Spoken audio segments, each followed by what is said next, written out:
Hello, everyone, and welcome to another interview here on Human. Today, we will be interviewing Sean Grogan, a man that has dedicated his life to understanding nonverbal communication. Today, we will be finding out about his journey as a mentor and a teacher of nonverbal communication and body language. And we will also be discussing him as the author of Beware the Body. Without further ado, let's bring him on.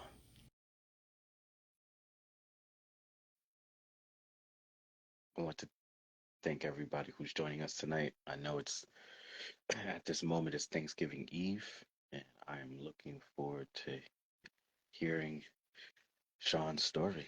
We'll be bringing him on in just a second.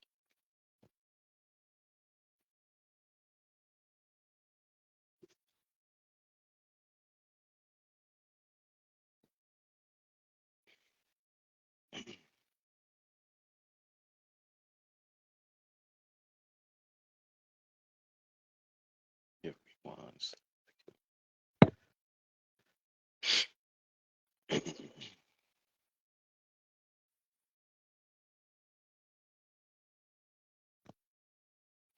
We're experiencing slight difficulties, so give me one second.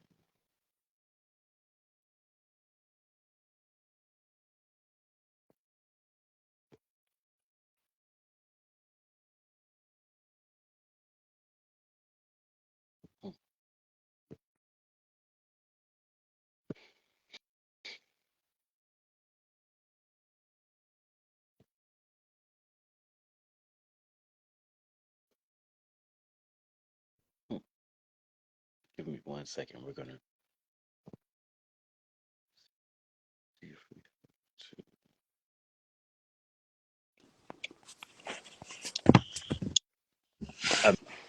amazing. Sure. Hey, Sean. I was like, oh no, don't tell me we're about to experience technical difficulties here tonight. Yeah, I was messing around a little bit. They were asking me for my microphone, so I had to put that on. I don't know why it was off to begin with, I but yeah, we're got you. we're here now. We're here. So first and foremost, how are you doing? Good yourself? Oh, I'm extremely tired. I'm not gonna lie. I'm like almost on the verge of like kind of falling asleep over Uh, here. It's nothing to do with you. I've had a long, long, long day. I've been traveling around for quite some time.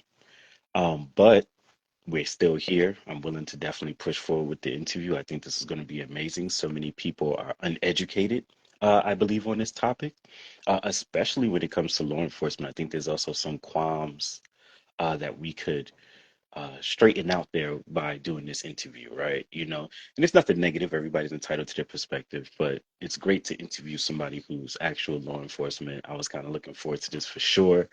So without further ado, oh, happy holidays. Let me not even continue going without even saying that, man. I'm unsure of how, if you celebrate the holidays, but if you do, happy holidays to you and your family, for yeah, sure. same to you. Same to Thank you. you. Appreciate that. Yes, sir.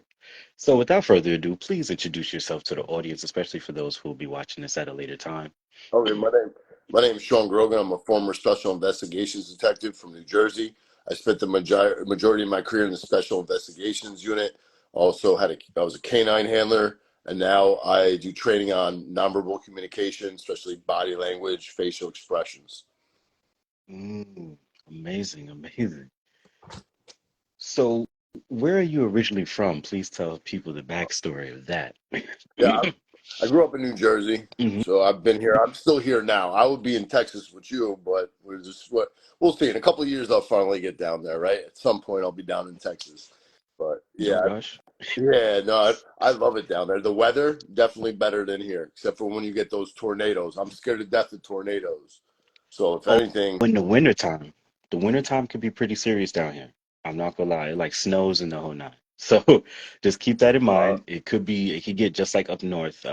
It's not as much snow, but I did move here in January of this year, and I came actually right before a snowstorm took place. A small snowstorm, nothing serious though. We're not talking about like 6 feet of snow. I mean, 6 inches of snow or better. It's like 1 or 2 inches max. So, yeah, you know. I'll probably go further south, like San Antonio area. I love San Antonio. I love, and a little bit warmer, you know, a Hmm. little bit away from the snow and away from those tornadoes because I don't mess with tornadoes. Like I was just in Oklahoma, and I'm dead serious. I don't mess around. Anybody that knows me or got any trade, I bring it up. I get an Airbnb with a storm shelter. That's how much I don't mess around with them because I have That's nightmares of tornadoes. I don't know where it came from. I never even seen a tornado, but I don't mess with those because they come out of nowhere and there's nothing you can do about it. What are you gonna do? It's that's the thing. and they're very fast. It's like a whipping action, right? Like a hurricane has to build up. You can kind of see it coming, right? But a tornado, once it hits, Yeah. it just starts zigzagging everywhere, and it takes out whatever it touches for sure. Yeah. No, I don't mess with it. I mean, and I've lived here my whole life in Jersey, and you might get like a warning or something. You know what I mean? But it's not like we don't have tornadoes like that here. It's not a thing. You know, it's not. You're Mm, not. You know, um, but like you go, I travel a lot to other states and everything, and they, you know, I'm real paranoid with the tornadoes. But yeah, I'm from here originally. I've lived here my whole life, except for traveling in the military, and yeah, I've been here for 40 years. And one day I'll get to Texas and experience some warmer weather, not and avoid those tornadoes. I hear an accent when you speak, and I know a lot of people could just classify that or stamp that as being from up north. But what is your background and ethnicity? I'm half Irish, half Sicilian. My Got mother's it. Sicilian, my father's Irish. But I do, it's funny you say that up north because I get that all the time. It was like, where in the Northeast are you from? And I get Boston a lot. But you know, if you've been in the Northeast, you know it's not Boston, right? Like you know it's either Jersey or New York. But to me, it's the same when I hear North Carolina or Arkansas. I don't know the difference. I don't know about Mm. you. I don't. Hmm. I don't know the difference. To me, I can't pinpoint that. Now I can tell a little bit with Texas, a little bit of a twang sometimes, a little different. Mhm. I don't know about you. Are you able to pick those apart? Well, as far as it goes with I've been in North Carolina, and I've been down south. I lived in Florida for 8 years, before moving to Texas. So I can't really define the difference between the accents from, like, let's say the southern region itself. Um, but I can say this much. I know that at times I get in like a Uber or maybe a Lyft out here, and I tell people that I'm from New York, Brooklyn and Pacific, and they can't, some of them are like, you don't have that accent. You have a very neutral Yeah. accent. And I go and tell people that's because, when I was homeless, I went around to tons of states on my own, Uh, where I kind of picked up whatever the slang was, or kind of picked up the twang and the way that they spoke, used it for a little while to kind of not necessarily blend in, but just to understand what's going on around me. And that kind of causes me, especially me having to talk to different people around the world, that causes me to have such a neutral tonality to my voice, right? So, yeah, you're very neutral. That's what I know. I know I've got.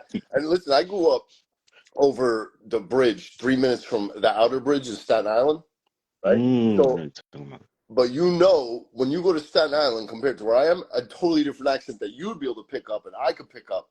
The rest of the country, like I know, you know, they drop their R's. Like they're like, I'm going up the stairs. You know, like it's not, you know, like where's the R at? But where I'm from, you use all the R's, you know, and everybody's like, oh, you have a thick accent. I'm like, well, you should hear Brooklyn, Staten Island. Like to me, that's a thick accent. That's a thick Yeah. accent, yes. Yes. And because I had to, like I said, being exposed to so many different cultures and having to learn how to communicate with everybody so they can understand you, kind of puts you in a space where you have to kind of not cater to everyone, but you have to be able to communicate well. Just like how you are an expert with nonverbal communication. I wouldn't say I'm necessarily an expert with communication, but I'm pretty adept, Gosh. right? Is what I'll say. So, but moving forward, I wanted to ask, how was it being raised in Jersey, man? What was it like growing up then? Back then, it's way different than it Oh, is now. oh yeah, in the '80s. I mean, it was. I don't know. It's one of those like it's different for everybody. For me, it was what it was. What it was. I mean, I came from a blue collar family. My father was a carpenter. My mother was a teacher, Hmm. and it was my father was out of work a lot with like getting laid off. So it was like, just a lower middle class blue collar family. You just grew up in, playing in the streets, which you don't see anymore, right? But everybody played in the streets.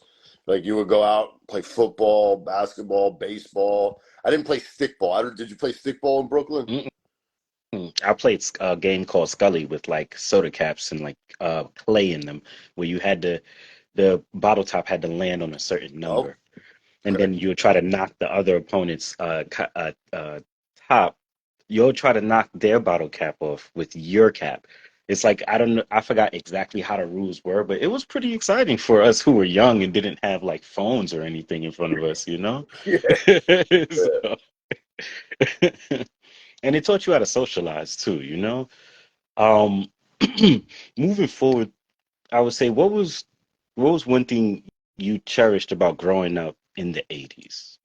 I think you already brought it up. You didn't have phones. So it was like, Mm, you called over to somebody else, hey, can I come out?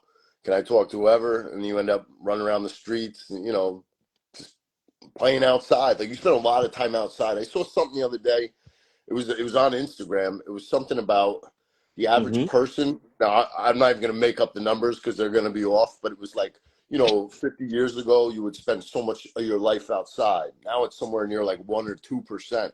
Think about how much time we spend inside. We work inside. A lot of us, like you're just indoors constantly, and that's not natural when you really think about it. We're supposed to be outside doing whatever, so out there working and gathering food and stuff and constructing uh, domiciles and houses or whatever. We should be outside more. And that's as kids, we were always outside. My mother used mm-hmm, to keep me and my brother and be like, "No, you're not going out yet," because she didn't. She was trying to be respectful to neighbors because we were out there running around making noise. You know what I mean? mm-hmm. And then just keep us in. We couldn't wait to go outside.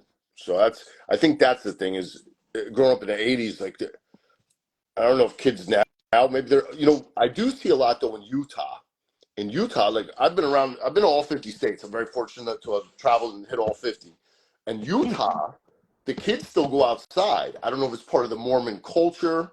A couple guys out there were telling me, yeah, like we put our kids outside, they go out. But to me, it's like they got a 5-year-old walking alone. And like nowadays, I'm like, what's that kid doing? He's gonna get picked up. It's gonna get stolen, right? But it's part of the culture. There's 5-year-olds walking around. The first time I saw him, like, is that kid lost? Like, I gotta call somebody. Like, then you see another one, and then there's just the kids are all outside playing. They're Mm-hmm. all playing outside, which you don't see in the other 49 states. At least the parts that I've been to, I haven't seen that, and it's really really prevalent out there, as outside Salt Lake City area, like that whole metro. Mm. You know what? You know what's so funny too? I feel as though n- nowadays, I don't know. Sometimes the inside lifestyle is really not for me. I'm like an outside person. I like to talk to people. I like to travel around. Um, but I see the toll that it's taking on our ability to socialize, and more importantly, our ability to read the room and take social cues, right? Yeah, I think that's like one thing that I've noticed is becoming an issue with the upcoming generation. They're not armed with the proper experiences to be able to communicate with one another effectively, you know? So, very interesting to see where we're going to go, especially as I feel like, m- especially with AI and us being introduced to new worlds through way of technology. We're going to see a lot of people kind of be locked in more. Um, I even myself am locked in from time to time, but I just always have that energy to go out and see what's going on around me. I just really do. Continuing with the questions, I want to say the next question I have is what would you say is one of the most memorable moments you experienced growing up? mm. Something that brought you joy, though, Oh yeah, For real. yeah. You want to go down I that don't want dark this to hole. be, Yeah. yeah. um Give me one yeah, second. yeah, sure. No, no, you can talk. All Oh, okay. Yeah, right. I'm gonna say my parents brought home a puppy. It was when I was like 11 years old. We had a dog. My father picked up off the streets of Newark, right? Because he was Hmm. working construction there, and they had two dogs that ran around the streets, and they didn't. They like come up to the construction company, feed them the construction site, and feed them bologna and stuff. So at the end of the job, one guy took one dog home, he took the other dog. So they brought the dog home, ended up being pregnant, right? And this is like before I was born. Yeah, the one dog was pregnant. They didn't even know, so they had to deal with that. And that dog I had growing up till I was like 9 or so. And then like 9 or 10, dog passed. So then about a year later, my parents came home with another mixed breed. It was a German Shepherd, Border Collie, Black Lab mix. And we got that puppy, and the box came in, and they popped the box open, and it was this puppy they got off a farm somewhere where they didn't want to have puppy type thing, you know what I mean? But the dog ended up breeding with another dog, and it was yeah, it was pretty cool to have that. It was around Christmas time too. They brought home. That's what's up.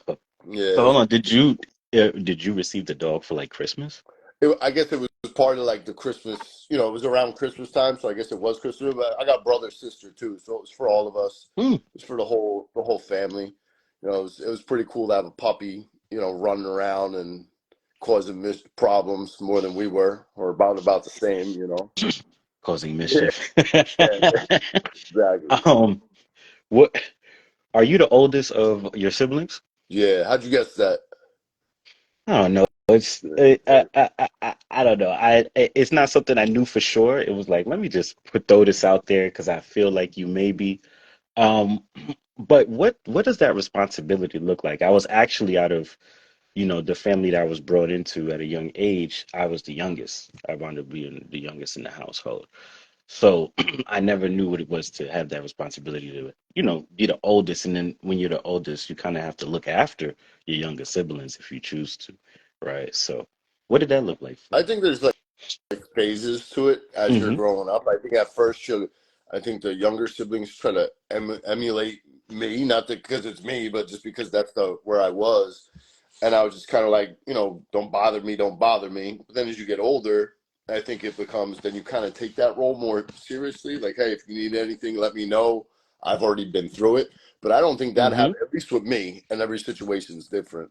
For me personally experience, I don't think it was until I was already probably early 20s, and before that, like talking to my brother or sister about something like, when I was, a teenager myself, I just caught up in my own world. Like, I'm doing this, and they ask you something like, leave me alone. You know what I mean? Like, But when I was real young, I remember running around with my brother a lot and playing sports and doing Mm. stuff and just running amok. But that's when we were probably, he's 3.5 years younger than me, so maybe like when I was 10, 11, he's 8, 9. Well, now don't make me do math here. I'm not good at math.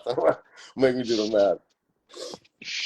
Don't worry, I will not make you do the uh, math. At that time in Jersey, there was this. So when I was growing up, there was a movie about like the 80s in Jersey. And I don't know if you remember this movie. It was actually pretty cool. It was called New Jersey Drive. I And it was about these yeah, cats that were taking the cars, breaking them down, taking them to chop shops. yeah. Um, and so I was curious, like, did you ever catch wind of that while you was growing up? Not became involved, but how was that environment at that time? It was, oof, I remember Hondas, Acuras. Oh my God. Everybody's car was getting stolen. Everybody, everybody, and Hubcaps, it was all all types of going. stuff.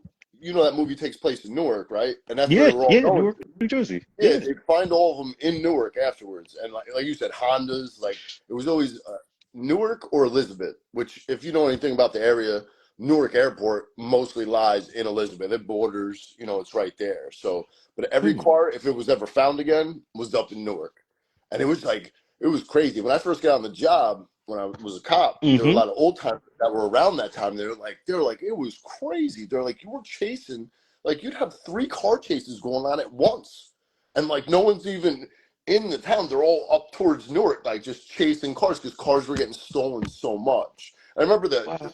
the car club. Low You jack. remember the club? Yeah. Yeah, they were putting. I remember my father putting it on his pickup truck, and then my mother's car. But like back then, they were like Not low jack. everything was getting Club, yeah. like I car thief. remember the club. You remember the Yeah, club? Yeah. yeah, I remember that. It was like a red and black thing that locked the steering wheel right there. Yeah, yeah, I remember that. And 100%. everything was getting stolen though. Like now, it's a lot of luxury cars, right? I'm don't get me wrong. You got your Hmm. Kia boys and everything that like people stealing just Kias because apparently they're easier to get into. But a lot of like luxury cars, like hey, you're rolling up with a $75,000 Beamer to go steal a $120,000 Mercedes, right? But back then it was just like, hey, I'm just grabbing whatever and running around with it. And it was Hmm. like everybody's car could get taken.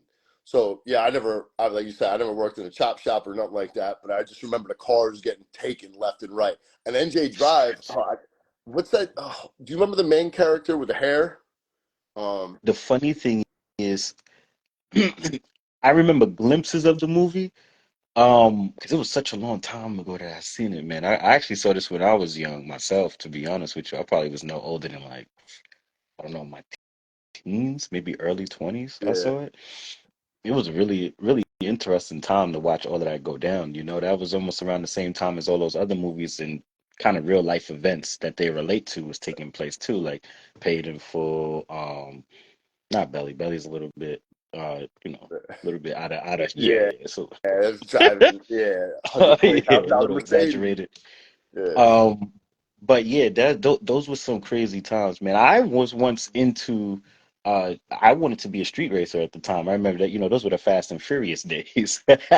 yeah. So this is right after the episode of things being stolen. But funny story about my aunt who passed a while back. She was a correction officer for Rikers Island, before she passed. She was into a heavy lifestyle, let's put it that way, like bikers and all of that. So someone stole her bike one day and she took her car and chased them down. Oh, what was it in the bike? Huh? Yeah, Oh, while going after the bike. Yeah, yeah, whoever took the bike, she was able to locate where it was at and wind up going after them. It's crazy back then, man. It was crazy. yeah. Wow. It's funny you say that with the cars because that was a big thing too. Like a lot of like you'd pull up on a highway. Not that I would ever do that. You know what I mean? But people were just racing on a highway, and like there were a lot of people get Toyota Supras and stuff like that. You pull up next to. I had an Oldsmobile Cutlass Sierra, right? Like I didn't, but that thing could haul like because it was a V6. It had some power to it. It wasn't like what I'm doing wrong. I wasn't souped up or nothing. I didn't get nothing on it, but the thing moved pretty quick for an Oldsmobile. They don't even make Oldsmobiles no more. Yeah, they don't. I noticed that. Yeah. So, uh, going, yeah, I already asked you all the kind of the beginning questions. I want to also touch off on this part with what was one thing that your family conveyed to you as terms of a lesson that you carry on throughout life, uh, as an older gentleman now. I think it was do the right thing. And there's a right and a wrong, and that's obviously very relative. But to do the right thing, like it was always, right from wrong. Don't do something that's not right. What you, Mm, but also like I said, it was relative. It was never There was never a list given to me, but it was like, hey, right from wrong. Don't be stealing stuff. Don't be acting a fool. Do what's right. Now, did I ever sway from that? Yeah, like I said, it's very relative. There wasn't a list, but I think that's something now. I think, I try to convey to my family, like if I'm, as long as you do what you think is right, I think you know, for most people, you're following a certain path, and you at least at the end of the day, I can say, hey, what I'm doing, I think was right, and that is what it is. I didn't, and I could live with myself. If you do something that mm, in your mind you don't feel is correct and you think's wrong, well, you're gonna have a hard time living with yourself. mm-hmm. 100% correct. Another thing I wanted to bring up was, hmm, so I once was talking to somebody and they was asking me a question. I forgot what it was about, but I was like, would you like the right answer or the honest answer, right? So do you believe that there's a right way and an honest way? Because the right way is like how things seem to appear. Like I could give you an answer that's like, oh, this is fitting for what this may seem to be. But the honest way is mostly the ways that people don't either want to go through. And honesty in terms of telling somebody an honest answer is half the time what people don't want to hear, right? So Yeah. do you believe that there's a difference between the right and the honest way? Oh yeah.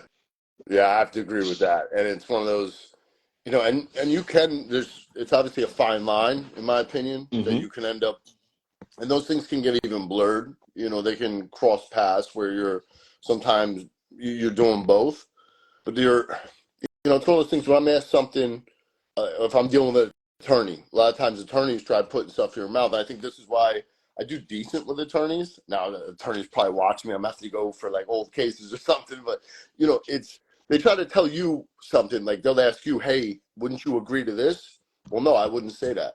And they're like, well, why would you? Well, those aren't the words I would use. And they're like, well, what will you use? I'm like, I don't know. You're putting me on the spot. It's a philosophical question.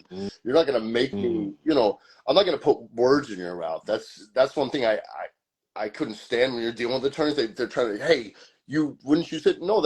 I didn't say that, and it's an mm, uncomfortable situation. Anybody that ever has to go testify for anything knows that. There's plenty of people out there who have testified witnesses for something else.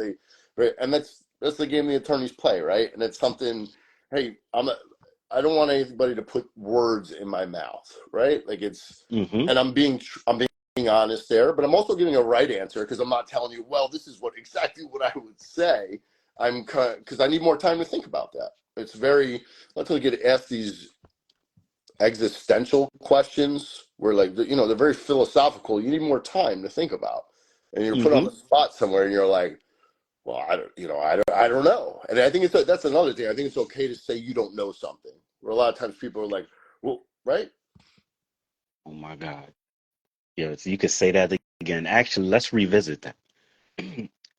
Why do you think people are afraid to admit that they don't know things? I think let's take a pause on that. This is the topic that has not been talked about on my platform so far.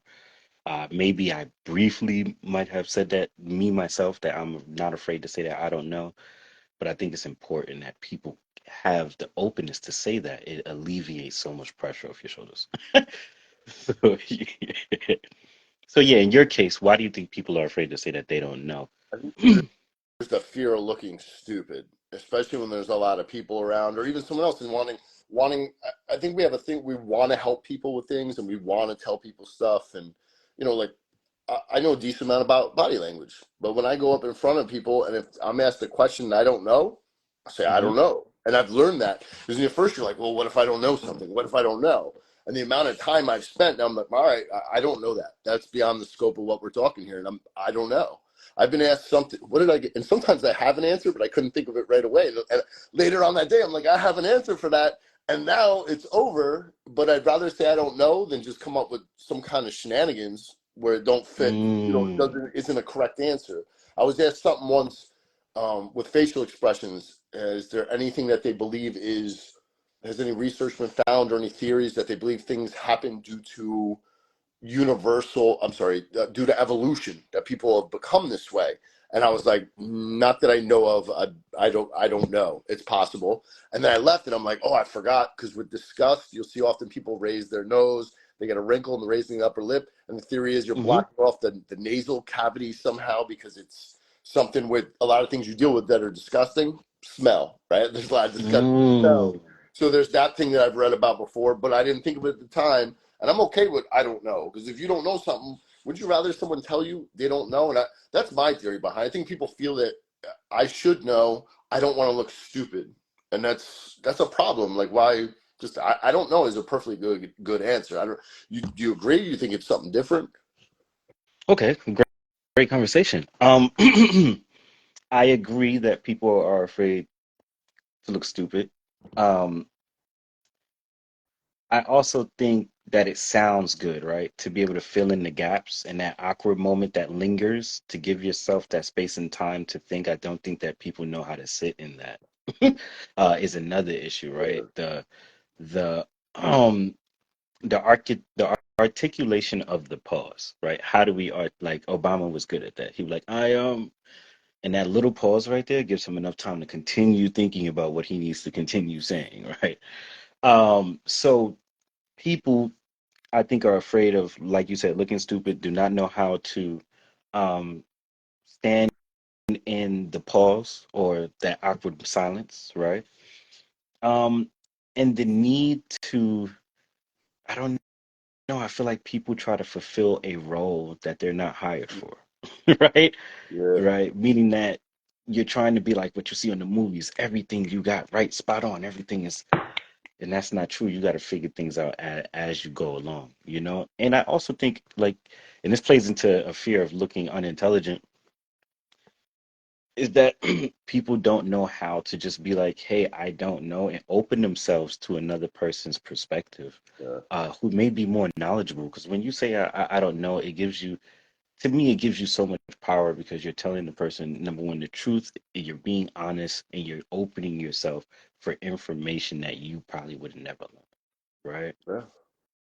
That's what I feel when it comes to saying I don't know, because I say I don't know a lot, right?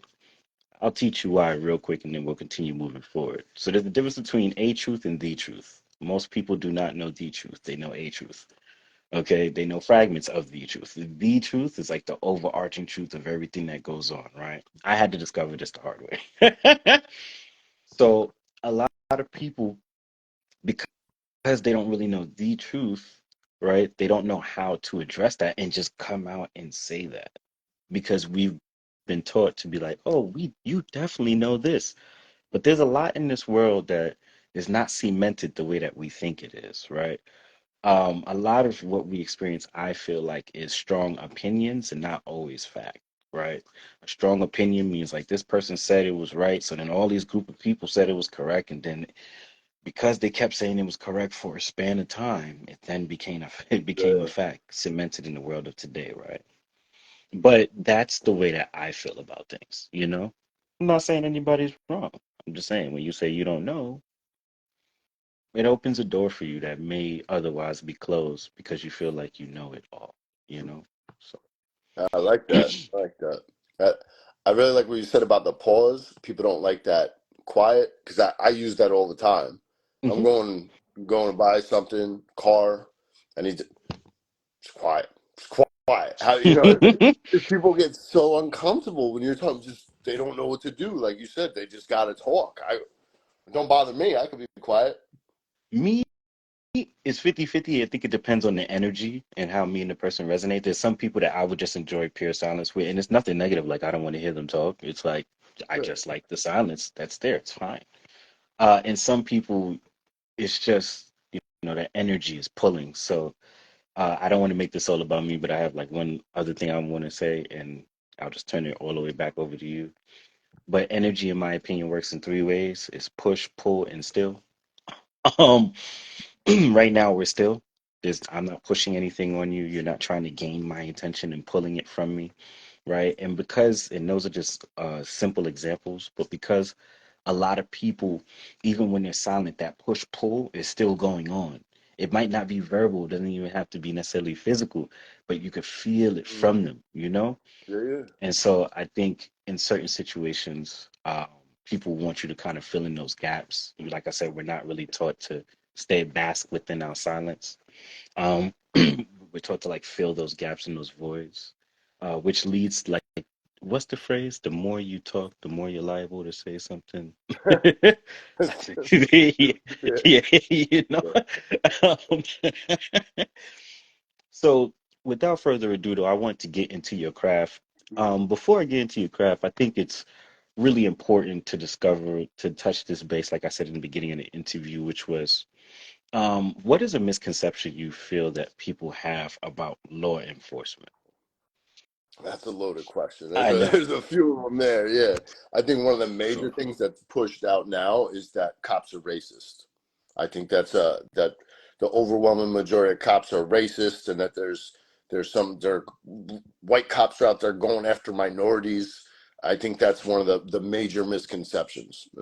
There was no meetings when I was there like, hey, we're going out to get minorities. There was none of that I saw. There was none of that ever spoken of. And if anything, that was definitely discouraged. I'm known, like it's known you don't do that, especially when I started. I started in 2009.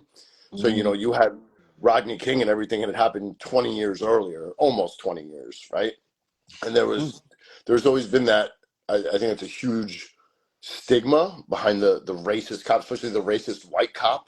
But it's not just towards white cops. I've been with other cops that, hey, you stop me because I'm racist, and the cop's black or Hispanic, and the person they stop's Hispanic, and you stop me because I'm whatever, and it's like, no, we stopped you because you were speeding or you have the taillight on. We're just letting you know about it, and that's something that you hear all the time. You're like, no, that's not what I'm about. That's not a thing. And I think that's one of them.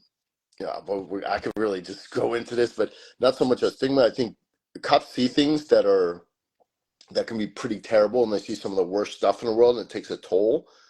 Before I became a cop, I had a friend growing up. The father was a cop, and he was really just standoffish. It's funny, I was talking to my wife about this today, too. We were just talking about him, and Mm-hmm. somehow we got on topic, and I was like, you remember how he was? He was just like, he was miserable. You'd show up, because she met him a couple times. I'd known him since I was little, from the kid I grew up with. And he was just like, he was just not happy, just off to the side. Even the other fathers around, he'd kind of be there a little bit and off to the side. And I'm like, all right, that's weird. Just like, be like, Mr. Friendly, right? Like joking around in your mind, be like, oh, this guy's miserable. And I always wondered about that, right? And then before I got on, like a month before, I ran into somewhere and he was just retired. He was happy as can be. He was like not dealing with whatever he was dealing with when he was at work anymore. And I'm always, that was my mind. I'm like, okay. And then I got on and I'm like, you start hanging out with other cops more than friends that you had in the past. And then I had other friends that I grew up, they became cops too, or corrections officers.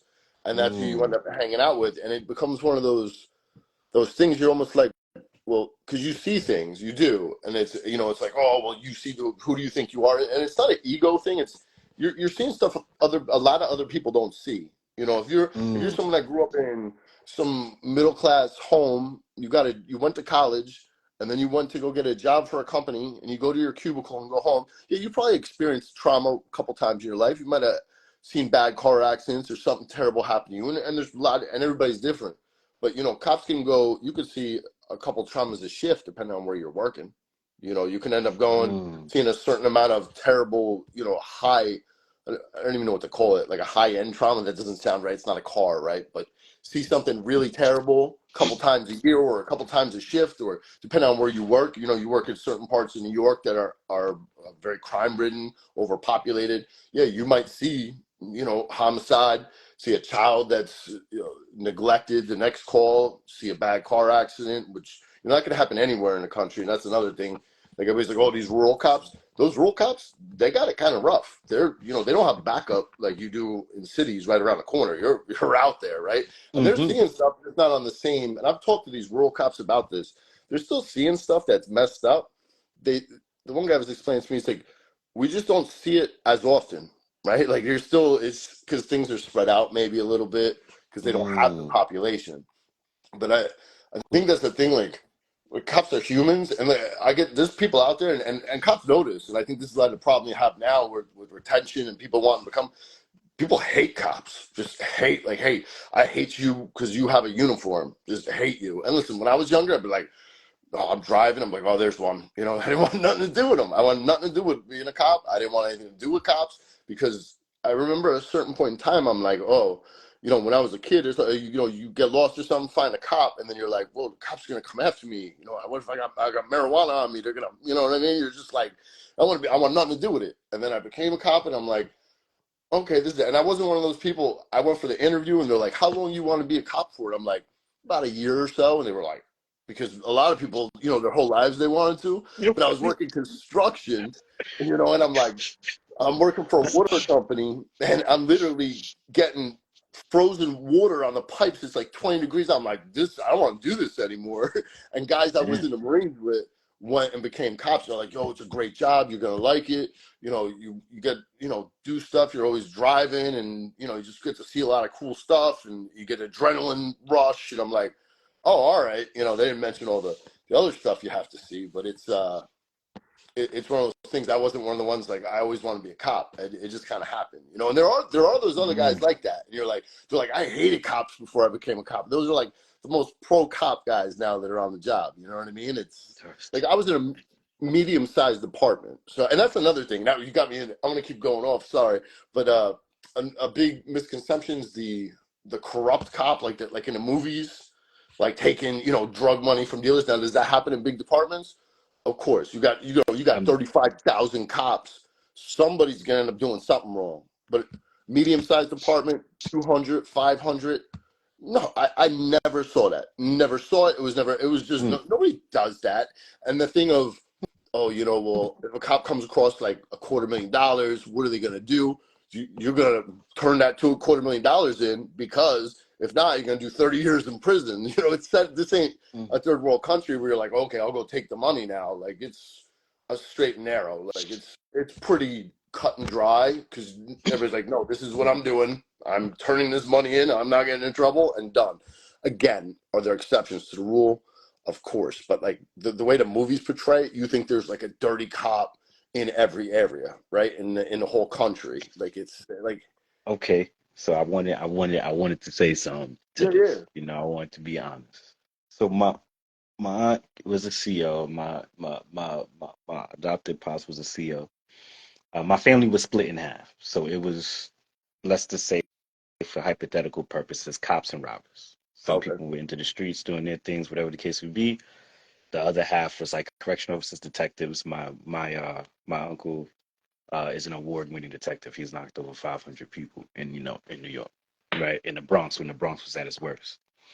Now, I've had my own experiences where I've had things put on me that weren't real, right? Almost went to jail behind it the whole nine. So I've also been abused, right? I'm not gonna lie, by people in the in the force. So I'm not saying, but I've also, because I've been in a lot of predicaments, is the language I will use. All right, while I was ripping and raving the street. But I have met some decent, people who did wear the uniform too, yeah. right? But I believe, in based in my experience, it's like 50-50. I think Like, because I've seen, yeah, I've seen some, I've seen people abuse power. See, it's not the corruption to the level you're talking about, but the abuse of power can happen almost anywhere. And when I tell you I've seen some abuse of power, I've seen it with my own two eyes, where it's like the perfect example is stop and frisk. I mean, yeah, there was, you could try to say that there was a reason behind that to a degree, okay, but where they was targeting the areas, and I was part of that, like, because I was living in those areas at the time, and I'll just be minding my business going home, and all of a sudden you getting, guns drawn out on you, and you're like, whoa, whoa, whoa, we didn't do anything, you know? yeah, And I get where, because I feel like we're speaking from two different sides of the coin, but I'm not saying everybody is a bad guy who's in the force. I'm saying that I've seen some people that definitely abuse their power. I've even seen, like, back to the racist cops being in Florida, I've even seen racist police, you know? So do certain people tip the scale and make certain things happen? Like, have I been in the wrong? Yeah, I've been in the wrong for sure before, 100%. I'm not gonna act like I'm like innocent, but at the same exact time, I feel like there are some people who are supposed to protect and they abuse the power, you know? So, I mean, I could tell you from stories I've heard, real life stories, to like actual experiences that I've seen myself with my own two eyes. I'm just like, whoa, whoa, whoa, that didn't need to happen that way, you know? So I think it's I think when it comes to addressing, that reality, I think it's per person, that reality is subjected to, right? Like for you, it's like some really good guys because you're part of the force, right? I'm an outsider looking in, yeah, of and I can only go based on what other people have experienced, myself has experienced, course. and what I've seen in the street, right, firsthand. But I just want to clear the air of that. I'm happy that you cleared the air on that side too, about all of them not being bad, because I think that's important too. Everybody's human, and I think based upon what that human decides to do is, the choices that we see unfold before our eyes, right? Um, Very interesting conversation. For real. Because at first I wasn't going to say anything, and I didn't want to, because I was like, I don't want to be like combative or go back and forth necessarily about Yeah, it. But I did want to make sure that, because I know other people who will see this interview will be like, well, or who know me personally will be like, hey, like, you've been through some stuff.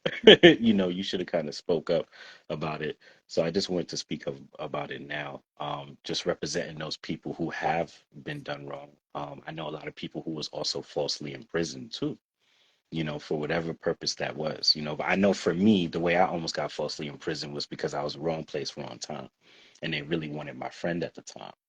And so he was really doing what he was doing, but they tried to plant a charge on me that wasn't true, right? And oh, this was in New really? York. Ugh. Yes, sir. Yeah, Yes, sir. So, it's like I said, I think it depends on that person's experience. But what is your take on those who fall short, let's say in law enforcement, that you can say may not be the best in upholding their their moral contract to I want to say this the correct way, their moral contract to protect the citizens of the United States or their city or town or wherever they're at.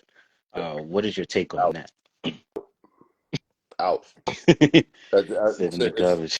yeah, because and that's one of those things. Anytime you see something that you watch, you're like, oh, what were they thinking? You get so cops look at that and they're like, oh, come on, like what were you thinking? What were you thinking? And now there's body cam footage, so things like that get picked up on. This stuff happened decades ago. Nobody's arguing that things didn't happen. I'm like you said, you were going on your experience.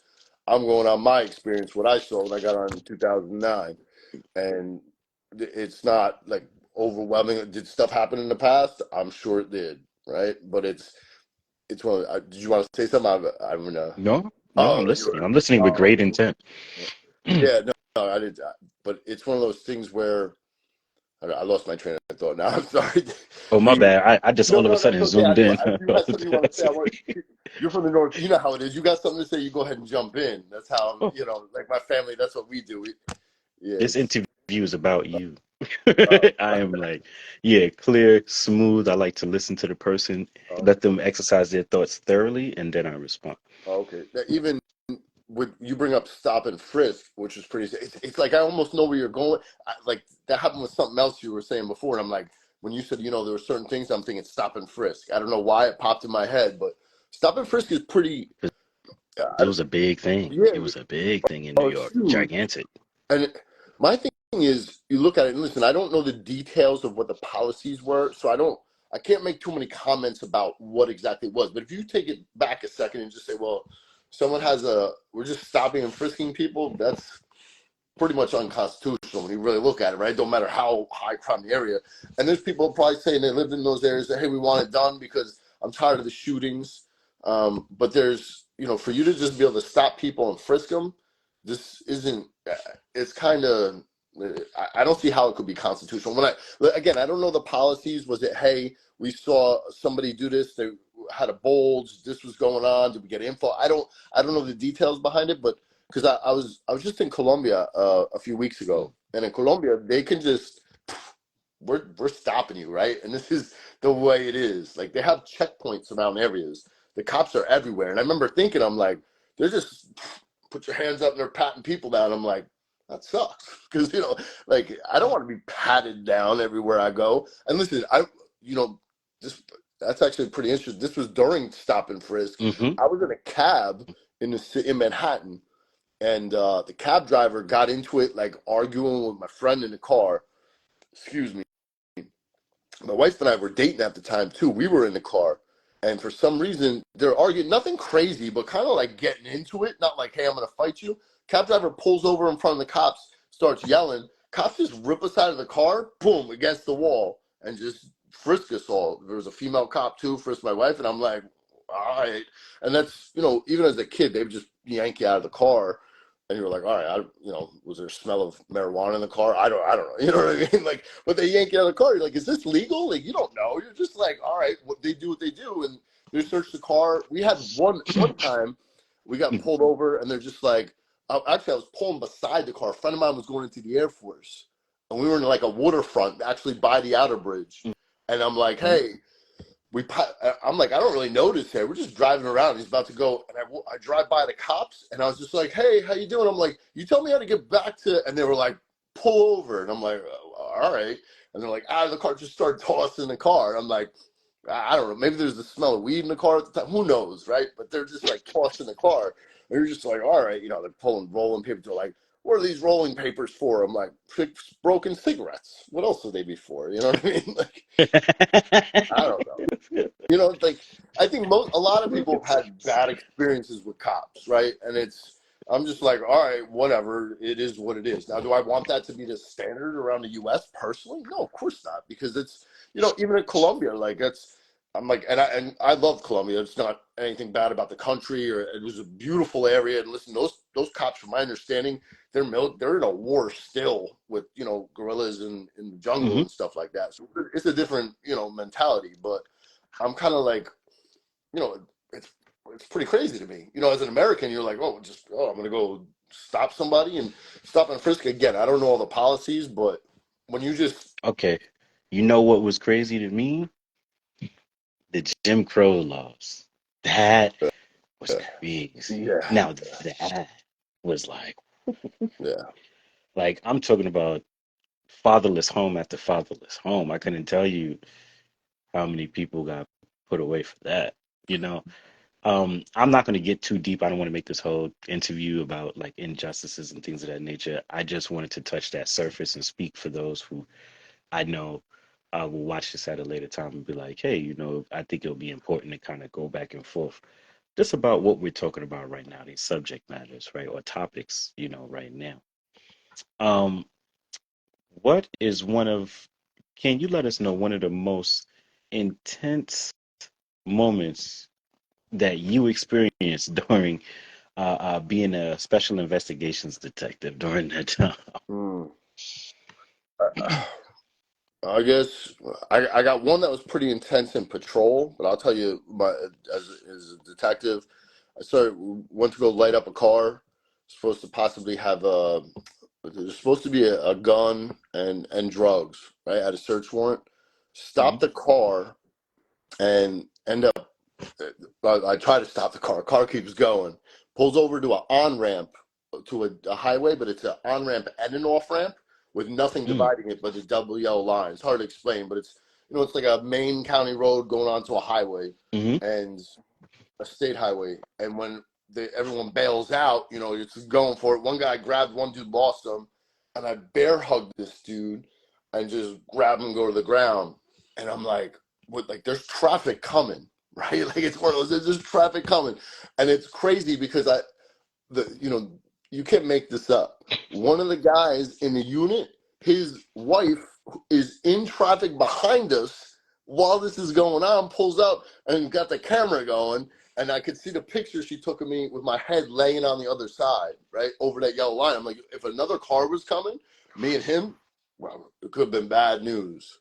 Could have been Wow. real bad news. And that's just one. I mean, there's a bunch where you end up running after people. Those are probably one of the most car Interesting. chases. Yeah, I'll tell you one in Okay. patrol. Okay. Yeah. Tell me one where you chase somebody. I'll tell you one where I Well, got chased. How about that? We'll make it equal. well, that was pretty much a chase, right? I mean, it was a short car chase, but the one I was going to tell you was in a chase in patrol. Like my adrenaline never, it's high during chases, and I'm sure it's high getting chased, right? Like you're ready, It is. it's like it's very primal. Like you're running after somebody, somebody's running from somebody, and what the other time was, we got a call, a dude was going to hang himself in a garage, right? So I'm in patrol now. So I'm like, okay, all right. It says he texts his wife's friend, I'm gonna hang myself in the garage. And, you get these things where people, sometimes they make the statements, but they don't go through with it. And I'm about to go up to the house, and I'm like, what am I knocking the door? He said the garage. Let me go check the garage, right? And the garage there, I'm like, let me just lift this thing up. I don't know I lift that thing up. Dude just dropped himself with the wire, and I'm over there and I'm holding him because he's a big boy too, probably close to like 280, 300 pounds, and he's got the cord, and I'm like, another car finally comes up, and you could hear the cursing over the radio. They said because it kept keying up. Another guy runs up, and I'm like, I gotta get a knife out. He holds him. Then the guy starts seizing, urinating, right? And I'm like, I got my knife out, and we cut him down. He drops, and I gasp for air, and like my adrenaline was through the roof on that. I was also young. I was young. I was new on the job, and I was just Wow. like, you got someone whose life is almost gone, but and I'm like, wow, we saved this dude. But then again, he wants to take his own life. You know what I mean? So it's not like it's a mixed emotion, but your adrenaline's through the roof there. As much as chasing, I'm sure your adrenaline's probably the same as it is for the person chasing you. So I got to hear this story.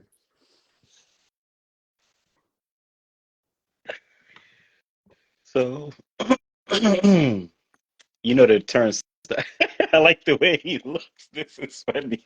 The way he made your face though was funny. He's like, Well, I'm yeah, attentive. I'm ready. I'm ready for this one. So I've told this story a million times to other people, but not on air. So the turnstile of New York, I think everybody knows what the turnstile is. You know, you're supposed to pay for it. At the time, I was homeless, and me and a friend, we went to this train stop where we usually would just hop the turnstile.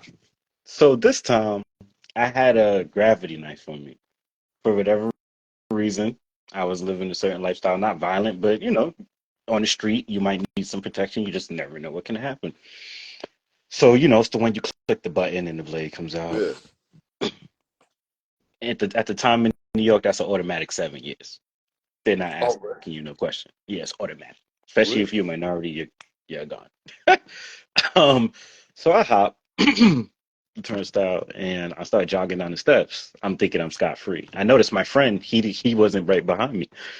So all I hear is, "Excuse me, sir." You already know that famous phrase, the Uh, "excuse me, sir" phrase. Come on, "Excuse oh, me, sir." I'm like, oh no. So I turn around. I see like four guys dressed in blue. So I'm halfway through the 10 set.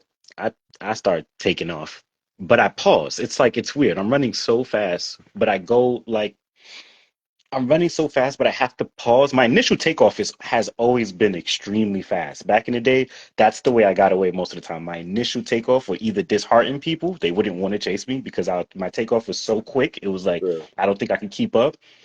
Or either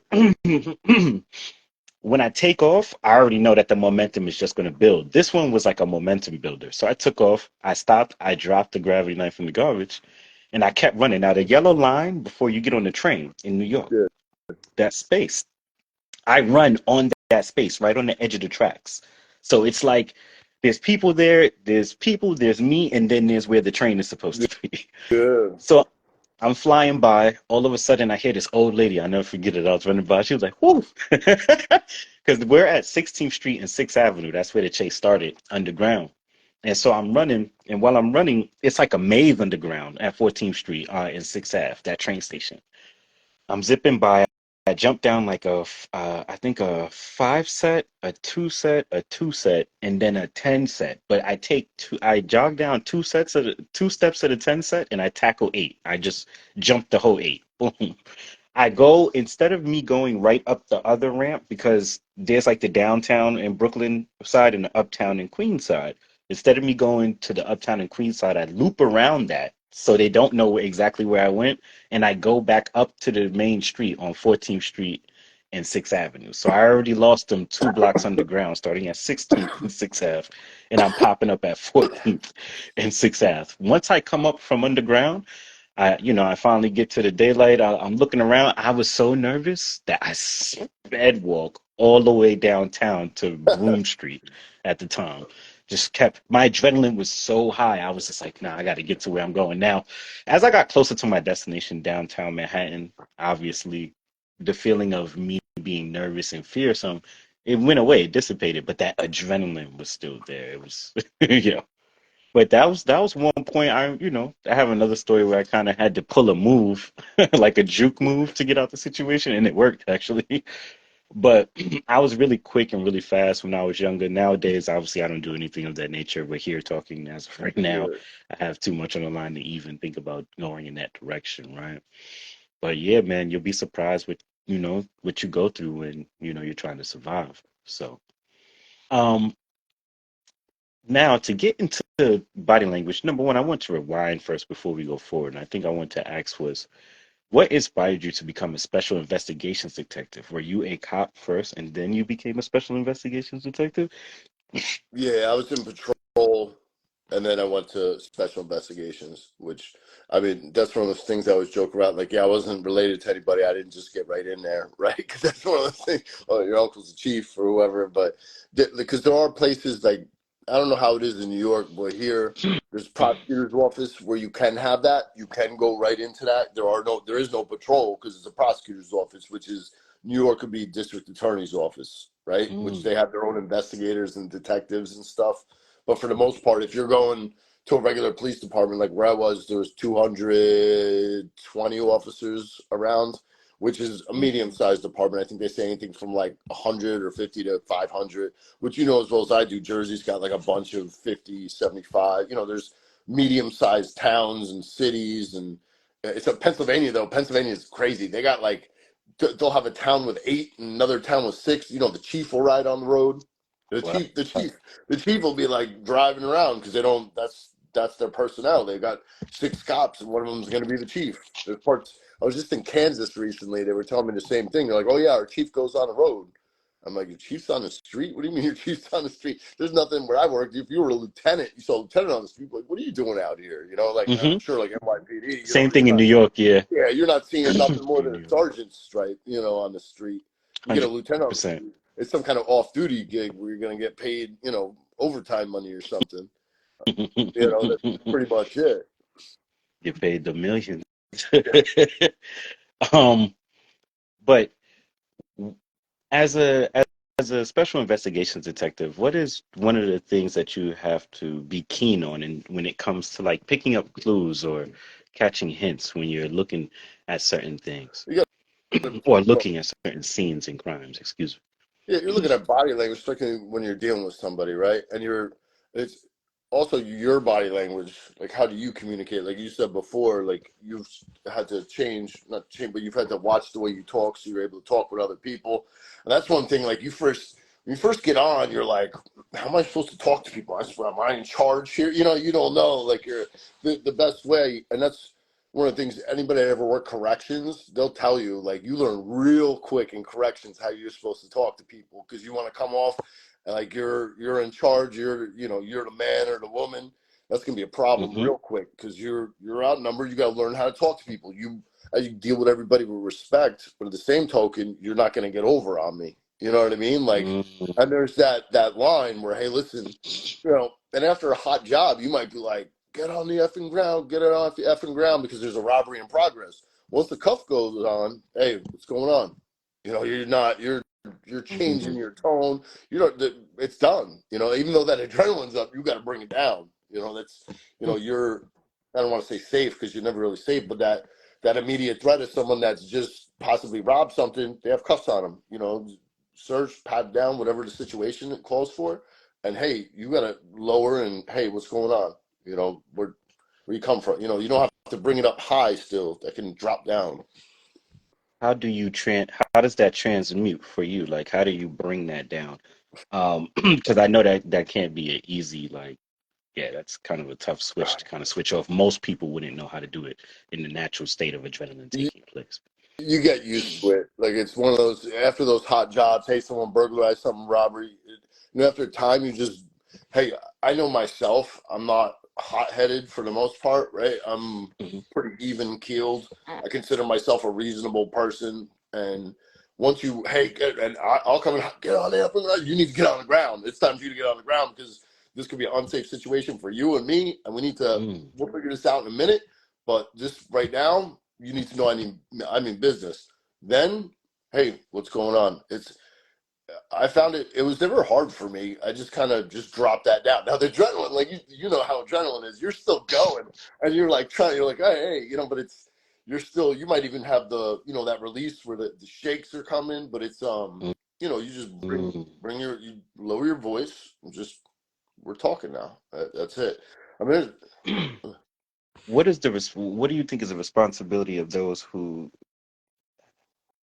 have have that authority, right? Because I feel like it's so easy to abuse that power. So what does it look like to kind of keep that contained? Like, I've I felt like I've seen it being on the flip side of it, where people with certain types of power, whether they be CEOs, because I've also been locked up before, and just to see the abuse kind of take place is, in my opinion, interesting. It hasn't been a ton, but it's something that I've seen take place, and I'm wondering, like, well, how do you contain that? How do you be responsible for that? How do you handle that in a responsible way? Because it sounds like you know how to handle that in a responsible way. So I would like you to give us explanation. I think one of the things when it comes to people, I think you're just gonna have people out there that don't know how to talk to people. Listen, you can be trained to an extent, right? It just is what it is. You could train someone all day. You can train me all day to go. I don't know, be a pole vault jumper or something. I'm probably not going to do that well, right? Let's be honest. I might get to a certain level. That's going to be it. Hmm. But there's certain, you can train people to say, hey, you should talk this way, de-escalate. Because de-escalate's a big thing now. It used to be verbal judo, and yeah, that's Mm. important. It's what I'm talking about. And it's Yeah. important to be able to talk to people. But there's certain people that, you know, whether it's the cop or the person the cops dealing with, some people are just going to run their mouths. There's going to be people that, hey, they're not good at talking to people, and it might be just who they are. Hmm. There's people, you deal on the street, you can be like, listen, I'm being nice as hell to this person, and because of the situation they're in, and you probably look, and what you've seen probably been a cop that's come at you in a certain way that you didn't think was right, wasn't right. And I know me talking to people, I'm like, man, if I didn't have this uniform on, you wouldn't be talking to me this way, right? If there wasn't, because of the, you know what I mean? Like, and I it's understand. just the way it is. It's like, dude, you wouldn't be talking to me this way if we're in the bar or something. You'd be watching your mouth, but we're not going to do something. I'm not going to do something, but you wouldn't know in that bar, and I'm about twice the size of you, and I don't know, maybe you do have some fighting abilities in you, but I'm not thinking so, and you're still, you know what I'm saying? So it does work both ways when you're looking at it. You get some people don't know how to talk to people. It just is what it is. Mm. People I think are socially awkward. There's other people just, as far as the abuse of it, like I Ego. said, I think people just don't know how to talk to people. It is what it is. Um, the unit I was in, everyone everyone knew how to talk to people because otherwise they wouldn't have been in that unit. And it's because Interesting. you're working with people all the time, informants and things like that. You're talking to people, so you can't be you need to be likable to an extent, right? Like you didn't have to be like, oh, I love this guy. You have to be likable to an extent where people are going to be like, okay, I could deal with this person, Mm. Mm. Understandable. right? Understandable. Like you gonna let's say so like you said you've been locked up before. You gotta if you were gonna go work with somebody or hey you were back against the wall and this is one of the things at some point there's a breaking point for I'd say 99% of people that'll go and they'll go work like oh no I don't do this. Listen, you want to help yourself and your family, that's up to you. I'm not gonna push you, it is what it is. But if you let's say you did decide or anybody decide, are they gonna want to talk to somebody that treats them with respect and talks to them like normal like we're talking now? Or you gonna want to deal with, hey, you're gonna work for me, or no, nobody wants to deal with that. It's just this isn't I don't know 50 years ago when people are just getting yelled at all the time by other people, and we're like, just deal with it. You got to deal with it. Go get your Pepto Bismol or whatever. Like it's a kinder, gentler world when you look at it overall. You got to be able to talk to people. If the actual job is dealing with people, it's not construction. Your job is to work with other human beings. Mm. I like the way that you implemented that science into it just now.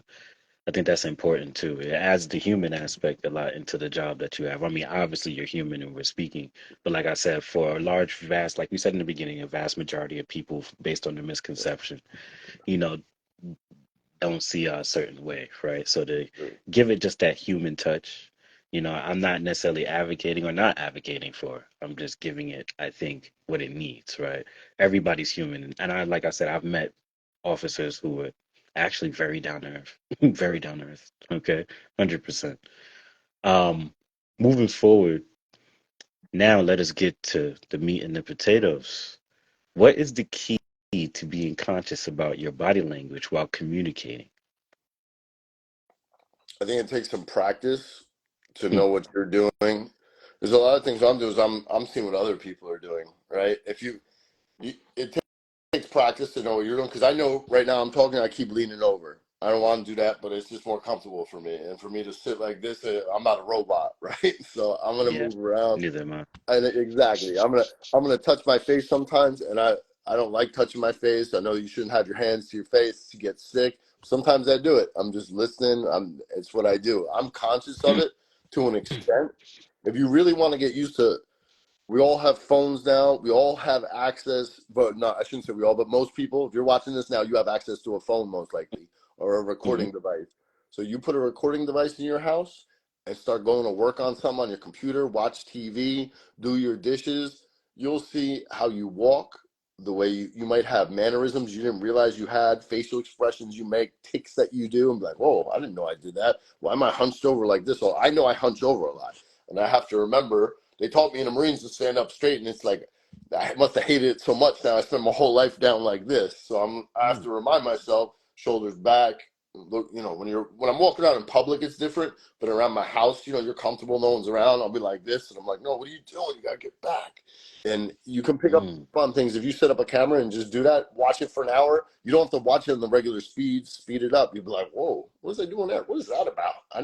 I scratched that much. Why do I keep on scratching on one side of my face? You pick up on things, and there's that self reflection about your body language that you wouldn't have otherwise. mm. I wanted to ask you a question about the marine aspect of things, and I know this is going to be a little intense, but like being a marine, what value do you place on life? Or being an ex-marine, what value do you place on life? Especially if you've been to war and lost and have also been on the distributing side of that of that. Yeah, that is a heavy question. I give me that second to think, right? So Yeah, the no problem. yeah that I definitely value life to an extent because you realize at any point we could be gone. I go some a small plane could hit my house right now, and that's it. I'm done. I could walk outside, get hit by a bus. That could happen to any of us at any time. And it's just there's the what's the words I want to use? The fragility. I don't think I want to use that word, but you understand where I'm going with it. There's the fragileness of life. It's The I think fragility, I got you. fragility, right? I think it works. I think it works, but it's the fact that anybody could go at any time, and that's one thing I don't think we take, depending on where you grew up, your culture, where you are. Like I said before, you get someone that's upper middle class, wealthy. You grow up in that home. You don't see much. If you don't see a child, you go to school, you go to your job, and then you don't realize, like, hey, this is short. Like this is really short. There are a lot of bad things. You go to different countries, different cultures. I feel like when I deal with people from other countries, they kind of recognize that more. And Mm, I'm not anti-American by any means. Don't get me don't. That's not where I'm going with this. I'm just saying I think depending on how you are raised and mhm, the things you see, that's one thing. Like dealing with some people that on the job, you deal with criminals and they've seen some stuff. You know what I mean? You're dealing with somebody that hey, they come in their crime, they're locked up, but they understand some things because they've seen some things. mhm, And there's one of those. I just think there's life is very precious. It sounds like a cliche. precious. It's precious, right? Like I'm saying, but it really is. Like you look at it at the end of the day, you got people that I think you don't realize it. Like going to these wars that are going on now, like no good. Like you've got the Palestinian and well, the Hamas and Israel, and you got both sides here going. Like and me personally, like hey, I don't know enough about it. That is what it is there. You got Russia, Ukraine. My wife's from Ukraine, Mm, and I was there over 10 years ago. I obviously ain't going there anytime soon, but it was a second world country. It's you go mhm, there and it's like the power goes out, just goes out. And I go to her cousin. I go, what happened? He goes, "Welcome to Ukraine." I'm like, yeah, I guess. Yeah. And I had a tutor for a while down in Venezuela because I do Spanish tutoring online. I got a Colombian tutor now, but when I had the Venezuelan, her her power would go out all the time. She had a battery pack she had to get. And she was telling me, mm, she's like, our money's worth nothing. Like she's like, power just go, I get inconvenienced with power out now. And I've known because I've lived in the field before, like in the Marines, like you're just out there and for a couple weeks and stuff, and you're just like, man, this is terrible. And you get back and you appreciate everything for a little while, and then you're like, back to normal, right? My mhm, my power goes out here. I'm like, power. I need power. I got a podcast I'm doing right now. We got to talk. I need power. I got to charge my phone. These minor inconveniences we really take for granted. And I know mhm, I'm going off on a thing now, but like we're just. I remember coming back from 2 weeks out in the desert in California, just training, and being like, wow, it's so nice to take a shower. Like a shower is just so mhm, nice. You know what I mean? I'm Mm, sure if you're living on the streets, you probably know what I'm talking about. You go, you're I like, do. right? It's just like, wow, a shower, and there's places where water could be out for a while because something went wrong. It got bombed. If you're living in Ukraine or another war torn area in the world, Mm. there's wars going on. I think we just there's so many people that don't realize that that's going on, right? Like it's just such a horrific thing what's going on. I don't know, it's hard for me to put into words, obviously. And this is why we should value life. Yeah. I just want to say thank you for sharing that perspective. I want to add that cherry on top at the end, um, because out of everything you said, it all equates to that the where we started with the main question, which was, you know, as a Marine, what value do you place on life? And just your experiences right there show you, right? Like we take the small things for granted. Now, don't get me wrong, I do want to move overseas. Again, yeah, I don't have nothing wrong with America. Yeah. I just have a philosophy that I want to stick by, that I believe that if you do not have anything holding you back, like in terms of family or like a kid or anything like that, you should move around the world and experience it, other cultures and other places. Yeah. You just never know what that can do for you. All right, but go ahead. Oh no, I want to know what where would you like to go to multiple places? Like what countries would you Multiple like to go? places. You got Uh, I love traveling and stuff. I think like you said, experience different cultures. That's why I'm curious. Like so far as Germany, Thailand, um, uh, Ghana. I heard great things about. I do want to at least visit Ghana, one place in Africa, one or two places in Africa. Australia. I do have people who are in Australia that I do know of. In New Zealand so far. I do have someone who will be interviewing me soon. Funny story, I'm usually doing the interviewing and they're going to interview me about my life, so that's going to be pretty intense. But we'll see what that pans out to. But I do want to visit over there. It seems like the people over there are pretty cool from the ones I've connected with over the internet. I've been invited to France from someone who is part of the U.S. British Embassy, and I do have a homegirl who I haven't spoken to in a while out there, so I do want to visit there. And someone who I interviewed, the reason Germany is because somebody I've heard great things about Germany, especially when it came to being of a melanated skin tone. I've heard a lot of things about that too. So I want to go and see if that was real or not. Uh, and then on top of that, I do know someone who's a world famous drummer who I interviewed on the platform, who's out there, who I, wouldn't mind coming in contact with and just speaking to him one on one, just to get, see the place through his eyes, because he's definitely part of the community out there. He has his own school out there, and I think that would be interesting to experience in itself.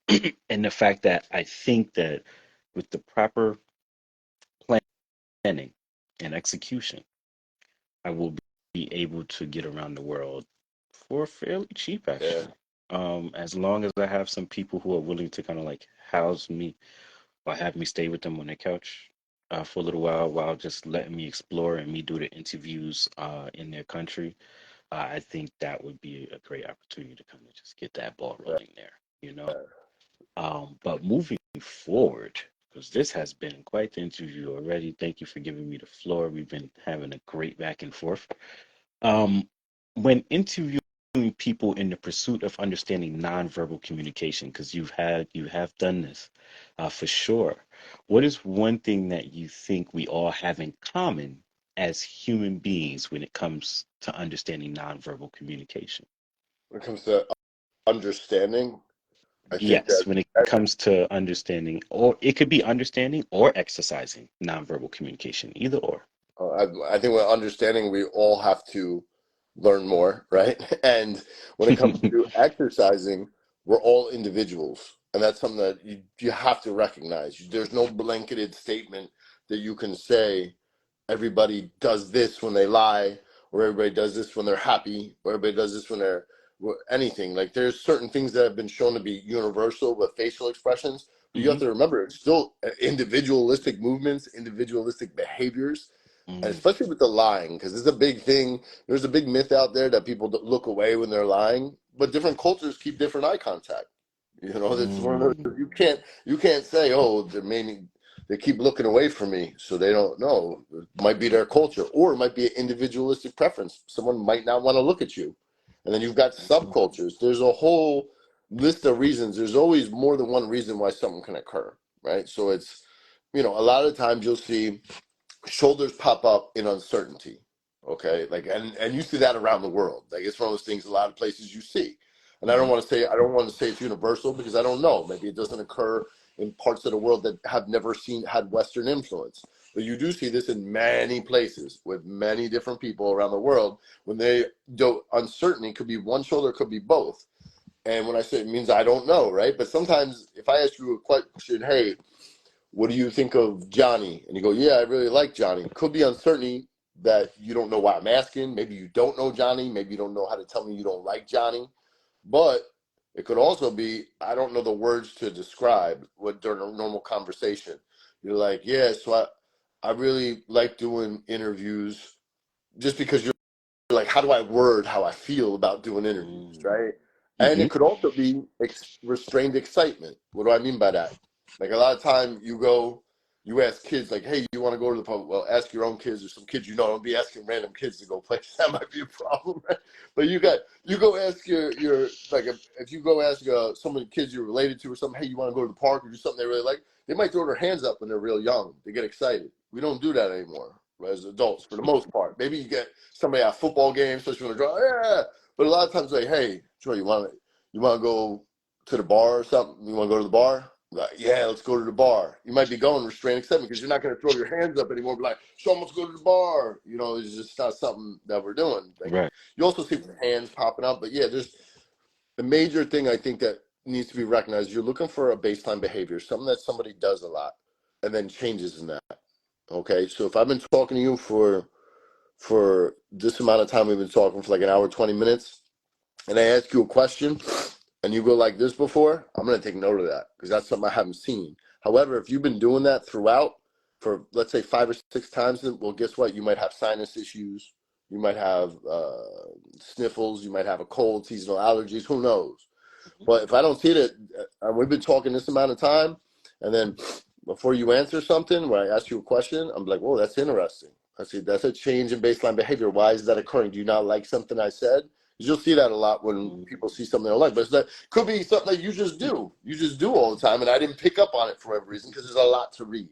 So the big thing is nothing's 100%. Ah, I just got a new question. So I know somebody who was part of the 101st Airborne, um, and he says something that always stands out to me. He says, you got to watch a person's pattern of behavior, right? So how does the baseline behavior coincide with the pattern of behavior? Is the pattern of behavior the way that the baseline behavior is established, or is the baseline behavior the way that the pattern of behavior is observed? The pattern behavior isn't a term that I'm familiar with or have used. So that's Mhm. not something, yeah. So this is where I'm going to go with the I don't know because it's not something I use. So I'm going to go with Okay. that Yeah, at no this problem. point. But from That's fine. from what it You want sounds to call like, a lifeline? Sorry. let Wants me to be a know. millionaire. Sorry. Go ahead. It sounds to me though like it's from what you're describing, it's the same thing. From Mm, because if I'm thinking about pattern behavior, baseline being how someone acts in a given set of circumstances before a mhm, stimulus is introduced. So what I mean by that is the set of circumstances, the way we're sitting here talking might be different than when we're in person and we're out at a bar, or when you're out with friends or family somewhere else, or when you're home alone, or when you're out at a I don't know, anywhere, right? You're at a different spot. You're at a concert or something. The way you act, the way you behave, can be different. Stimulus that gets introduced, we're looking is a lot of times the questions or statements someone's making, or something I showed you. If I showed you mhm, a paper, a picture, things like that, is the stimulus getting introduced. So that baseline, when you bring up patterning and behavior, makes me think, okay, the pattern. What has someone been doing? Which to me is probably the same as baseline, but again, I don't know because I'm not familiar with that terminology. I don't know in the airborne, they might have been taught a certain thing in a certain school on human behavior, and that might have been the terminology they used. mm.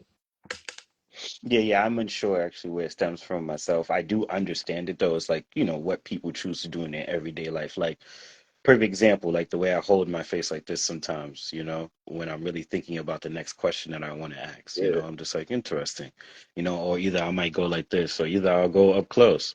I'll tell you a pattern of behavior that people also do during my interviews when I ask some questions that are really like, wow. They be like, good question. They're yeah, buying more time to answer the question. I'm aware of that. They don't probably know what they're doing, but I understand it, right? yeah. Um, Stalling. it's just all part of being an interviewer, to understand how to go about asking the questions and giving, I know my questions are not easy. I'll say that 100%. They're meant to provoke thought. Um, what inspired you to write the book Beware the Body? Please give us insight to what the book Beware the Body teaches those who decide to read and learn from the knowledge you present in the book. It goes over possible pre-attack indicators. So there's certain things, if you watch video after video after video, whether it's police body cam or CCTV, there's certain behaviors you see all the time prior to attacks. I'm not talking, and you'll see them at the times where people know they're going to fight too, where I'm like, hey, what's your problem? You want to? You'll see it at that point too. But sometimes it's a lot more subtle. You got someone coming up to you on the street and they start talking with you, and they're like, hey, hey, can I get $1? Or, hey, do you know where so and so is? Or where this street's at? Look over the shoulder, pants lift, blading of the body. There's certain behaviors that occur you'll see very often. Now, I call there's 5 behaviors there pin pulls, right? The blade in the body, the lifting the pants, looking over the shoulder, taking a charging stance. These behaviors you'll see very often before attacks. But the way I equate it is like a grenade, okay? Hmm. So if I hold a grenade like this and the safety clasp is held and I pull the pin, what happens? Nothing happens, right? I can put the Hmm. pin back in and nothing will happen, or we could have an explosion. So these are things that often occur, and you should be locked in, have your hands up, ready to defend yourself. But I'm not saying, oh, someone lift their pants up, palm strike them, right? Because why? Someone's pants could be falling down, right? It's just something you should be on alert. You shouldn't be, if you got your phone walking through, be like, oh, hey, someone's coming towards you, looking over the shoulder, pants lift. Hey, what's going on? Oh, yeah, hold on a second. No, you might get snuck, right? You need to have your wits about you. You got someone come up to you, at least to have your hands up, or if you're someone that has concealed carry, hold your weapon. If you've got, if you don't think you could defend yourself, depending on, maybe you should gain some proximic distance, get away from that person, have a plan. At least do something instead of just standing and be like, "Whoa, I recognize this behavior." Whoa, you know what I mean? It's one of the things. If you've been in a fight before too, that you probably pick up on them. You get that intuition, right? Hmm. Hair on your back. Oh, this person, I think this is going to be a problem. They might want to fight me. But when you can articulate it to yourself, I think you act quicker, right? I say, I'm saying, look over the shoulder, pants lift, bladed the body, one side of the body's away. As I move around the one side and flank, they continue to, this might be a problem. As opposed to, I just got a feeling, but, maybe, you ever read the book Gift of Fear or heard of the book Gift of Fear? Mm-mm. So it's written by this guy, Gavin DeBecker. It's pretty interesting. He gets into intuition and how intuition, a lot of times, is you recognizing something but not be able to articulate it to yourself, right? He starts off the book Mm. with like a girl that was kidnapped. I believe she was raped. I don't even want to say, I don't want to give the book away. I would say it's one of those things you got to No, read say right off the that's fine. bat. You're like, wow. You're like, this is, and they explain why this girl knew she might get killed, and this dude ended up killing somebody else. I won't give too much away, but like, Wow. it was, he had done what he had done to her before, ended up killing somebody, and she knew she had to get away and take that chance as opposed to stay there and be like, oh, maybe nothing will happen, because there was that intuition. And when she was interviewed later, they were like, okay, well, this happened and that happened. So what do you think? Think about that. Why was that done? And she's like, yeah, he was gonna kill me. Right? Like it's What? one of those things. Why? Yeah, it's I don't want to give it away, and it's probably like it sounds very vague what I'm saying. And that's like right off the bat. And I haven't read the book in a few years, but that's how much of a mark it made. Oprah, I Mm. remember she had brought him on and was like, "This is a book that like everybody should read, especially women should read this book. Like it's one of those books like Everybody should read this book. And say the name of the book one more time. Um, this book here, The Gift of Fear by Gavin de Becker. There's a couple different The covers for it. Gift of Fear. That's a very interesting one. I like the title in itself. So, what do you feel about fear? I feel like in this day and age, we have a lot of people who, don't get me wrong, like, I don't know. It's sometimes it feels like everybody is Superman. Everybody could take on the world. Everybody knows how to shoot. Everybody is the best fighter. I'm like, guys, everybody can't be all these things. I'm sorry. We're just not at that day and age right now, of evolution, just to be quite frank and funny with it. But on top of that, what I was going to say was, what do you feel about fear? I feel like proper doses of fear can be healthy because I know to a degree, the fearless, a lot of them are no longer with us. That doesn't mean that it wasn't their time. I'm not one to talk bad about those who have passed, but I think fear can be healthy. I just want to hear your take on that. Oh, I agree 100%. In my training with emotional intelligence, I was taught that fear, the universal trigger for that emotion, is a threat of harm. Okay, that's what I was taught, and it kind of makes sense to me because if you're something harming you, that's a fear. So it's think about it. Me with the tornado, because that tornado could harden me, right? Some people it's the spider, they don't want to get bit. People are afraid of different things, and I agree with you 100%. A healthy dose of fear is a good thing because that's what keeps us. I'm not going to go to a high crime area wearing a bunch of jewelry right now, just walking through at 10:30 at night on a Wednesday before Thanksgiving, and just hey, yeah, I can wear jewelry wherever I want. I could fight. No, you know what I mean? Like, no, just no. It's no. It's you just that. I think fear keeps people to have some common sense a lot of times. Hmm. It's and keeps us alive because you do. Like I don't mess with heights much. I shouldn't. As you get older, I don't know what it is. I'm like, why am I up here? Why am I on this edge? Why this don't make no sense. Why am I up here? Hmm. Like there's certain risks that are worth taking, and I think there's risks that are not worth taking. And I think fear keeps us in line for that. So yeah, I agree 100% with what you said. I don't think we could say anything better than that. It's a healthy dose of fear is good for us. The healthy dose of fear on top of that, the gift of it, right? Like I said, I've been a person, also with the not only like the I don't know, but I've also been a person that knows like, okay, this is not this battle is no, this is not. you know. Now, have I also been that person that has my back against the wall and like, oh well, like if I'm going to lose, I'm going to lose, so be Yeah, it. Yes, I have, right? But at the same exact time, I've also been a person that's like, oh, okay, I know that this right now, I need to just leave this yeah, alone, right? There's no wins in this corner right now, for sure. From being on the street, I've had that happen. Leading back to intuition, which I thought was an interesting thing. What is your take on intuition when it comes to how we receive messages from it? And even further, if you want to answer this question, how that translates into our nonverbal communication. yeah. I think intuition itself allows us to recognize things without being able to articulate them to ourselves, right? Because, like I said, you pick up on something, you got someone coming walking towards you. Hey, you know where this is? They look over the shoulder, blade the body, drop their body weight down. You're like, most people aren't going to be like, oh, they looked over the shoulder, that one. But you're going to be like, something's not right here. Something's not right. And that intuition Hmm. allows us to keep safe. And that's everything I just went over is nonverbal. A lot of intuition is off nonverbal communication, right? Because think about it. If I show up to you, I'm like, yo, you want to fight? Well, guess what? There might be a problem there. Right? There might be, but if I'm trying to be slick about it and sneak you and I'm like, oh, hey, where's where this church is at over here? I actually read something recently that I thought was pretty interesting. I'm going off on the top, but it kind of goes off in line with the gift of fear.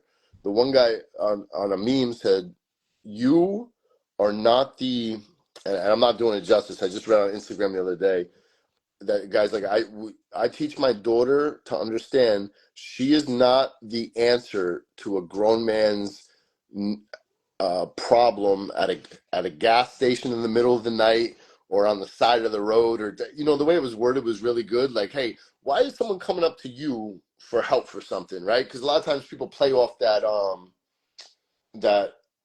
that need to help people and be polite. Which, what's his name? What's the serial killer? Ted Bundy, right? He just, oh, Mm. hey, I'm having car trouble. Can you help me out?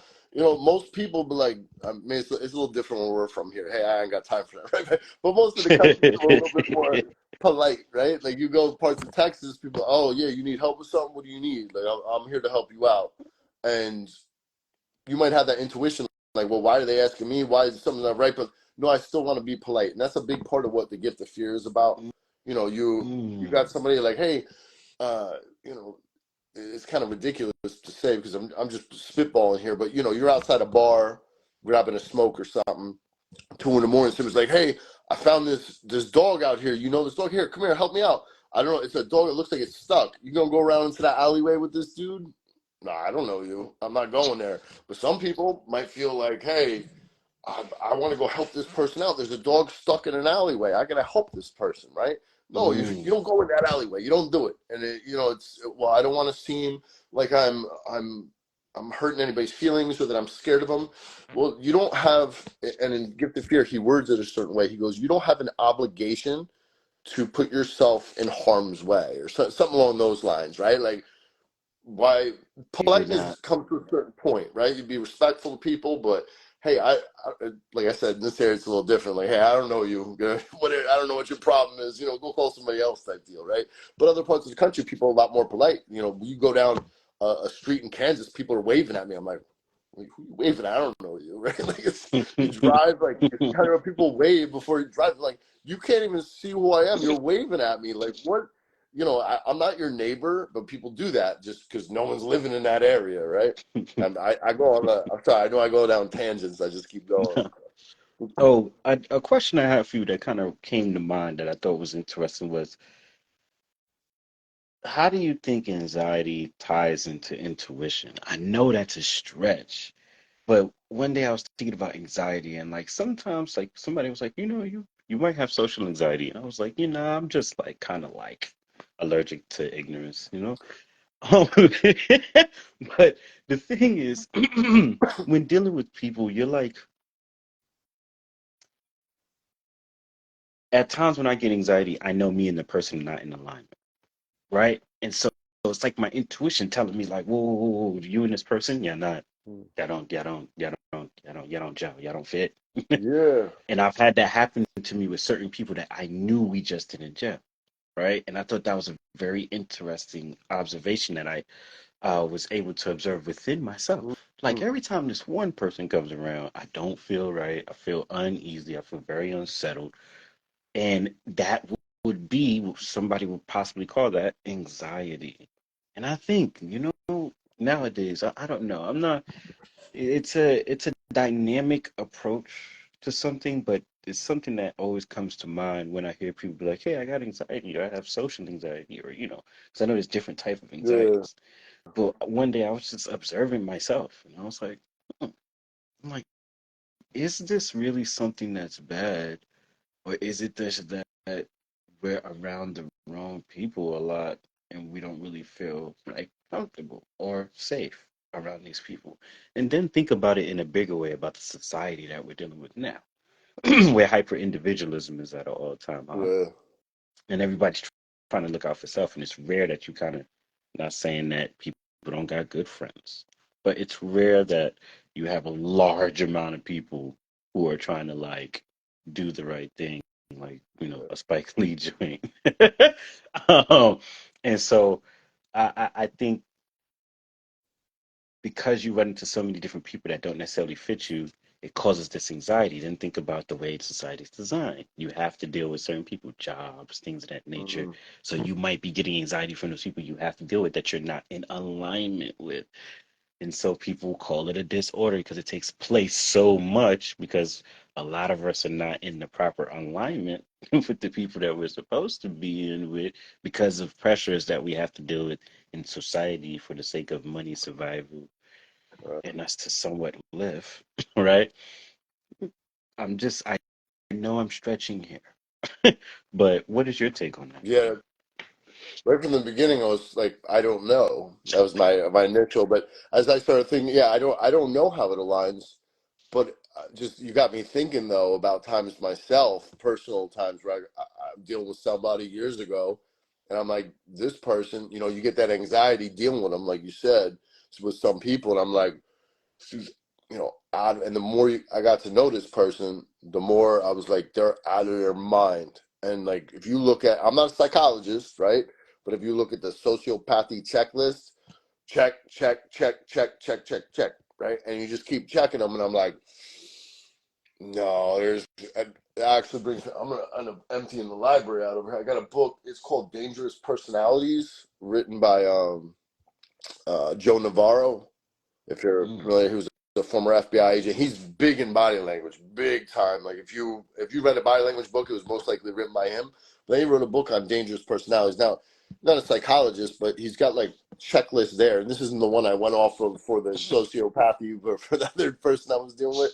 But you go on there and he brings up like, even narcissism. You mm, deal with a narcissist, mm. that could be very taxing on people. And what's a full blown narcissist? You'd have to check every box, but you might have someone that scores high on that list that you're dealing with, that this personality you're dealing with becomes a problem for you and causes that anxiety. And that's just what's gone through my mind since you brought this up. But as far as the intuition playing into it, it's a very good question that I don't have the answer to. Yeah, trust me, I barely have the answer myself. As you can see, I was trying to explain it, but there's gaps there Yeah. because I'm still trying to understand what that necessarily looks like. I'm a person that likes to, they be like, he's reaching. I'm like, that's the way that we find out new information, discover new things is by somebody reaching. Yeah. You just never know. Can can a facial expression be misleading, or is the expression we read on a person's face predominantly correct?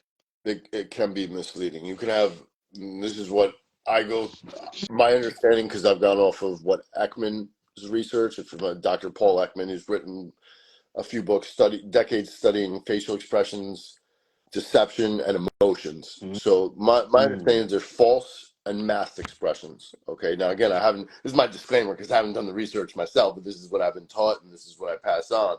You got your false, which is someone's not feeling any emotion, and they're trying to put on that they are. Okay. So I'm feeling nothing, and I'm like, yeah, I'm really angry, and I just put on, try to show I'm angry. A masked expression is I'm feeling emotion, but I'm trying to cover it up with something else.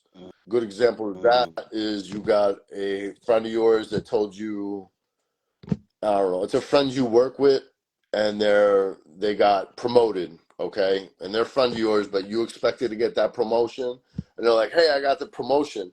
Your first thought likely might be, I want that promotion, but are you going to be like, what do you mean you got? You might be like, oh, that's good, I'm happy for you, and put that smile on. That's a masked expression. You're covering up how you mm, really feel, and they've been found it's much easier for people to put on a masked expression as opposed to keep a poker face. Okay. And mm. the, yeah, but certain elements of society are better at keeping that poker face. Those that have had militarized training in the military, as well as uh, police academies that are militarized, which aren't really big anymore. Except for like the trooper factories. I call them trooper factories. Troopers got to go to their own. The trooper places, they're very, still stand there and keep military bearing. The reason being is you got to keep military bearing for a long period of time.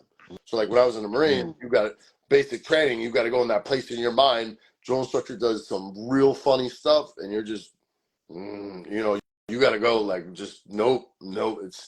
It's hard to explain, but you kind of go to a place in your mind where you just kind of like zone it out. mm. Interesting. You said the trooper I place? That's what you The call it? trooper factories. The I like trooper joke. I factory. always joke with troopers when I have them in classes and stuff. I always like joking with the troopers because they're separate, and depending on what state you are, they might not patrol stuff. Like Hmm. Oklahoma. There's an Oklahoma Highway Patrolman I deal with. He's had me out there, and like real good relationship, great guy. You got to have your jokes, right? You got to joke around like, Hmm. oh, the trooper factories. Because they come, we're the state police, but like in Jersey, they patrol towns like the small rural areas. But it's different because a place like Alabama, for instance, they might just work highways, so they don't get that experience with people, going to domestics and things like that. That the sheriffs do, because the sheriffs do those rural areas, right? So they're not doing that. In Jersey is different. The Jersey troopers do it. Pennsylvania troopers do it. So it's Mm. depending on where you are, you still call them trooper factories. You know what I mean? You got to joke around with them like, oh, trooper factories, and you're like, oh, I'm like, oh, you walk in here in attention, and joke around and stuff like that, because they are more militarized for the most part around the country. So it's like insider Interesting. law enforcement jokes. So the troopers, you said, are more militarized than Most of the academies are around the country. Like when I say militarized, I interesting. mean I don't mean like by gear or specific training. When I say militarized, I mean that keeping that military bearing. Like, hey, you're going to stand at attention online for an hour, 2 hours. In the past, the trooper academies in Jersey, I was told, were worse than Parris Island, the Marine Corps boot camp, because they were rough. I mean, waking you up at 3 in the morning, going for runs, and they had Mm. the fallout rate was crazy. Like the drop rate, like I forget the percentages, but it was, you went there, there's a good chance you weren't going to finish. A couple guys I know I went to high school with, they went down there for a night, 2 nights, boom, out. They're like, yeah, I'm not doing this. And this was like 10 years ago, when it was like the job to get. You're like, oh, I'm getting a job with a pension. And yeah, they're, Mm. nope, not doing. Or even 15 years ago at this point. I lose track of time, but yeah, it's Mm. we call them trooper factories. Trooper factories. There was one thing I wanted to ask on the top of my tongue. I can't remember right now. Hmm. I just totally lost it. If I remember, I'll definitely make sure I ask it to you.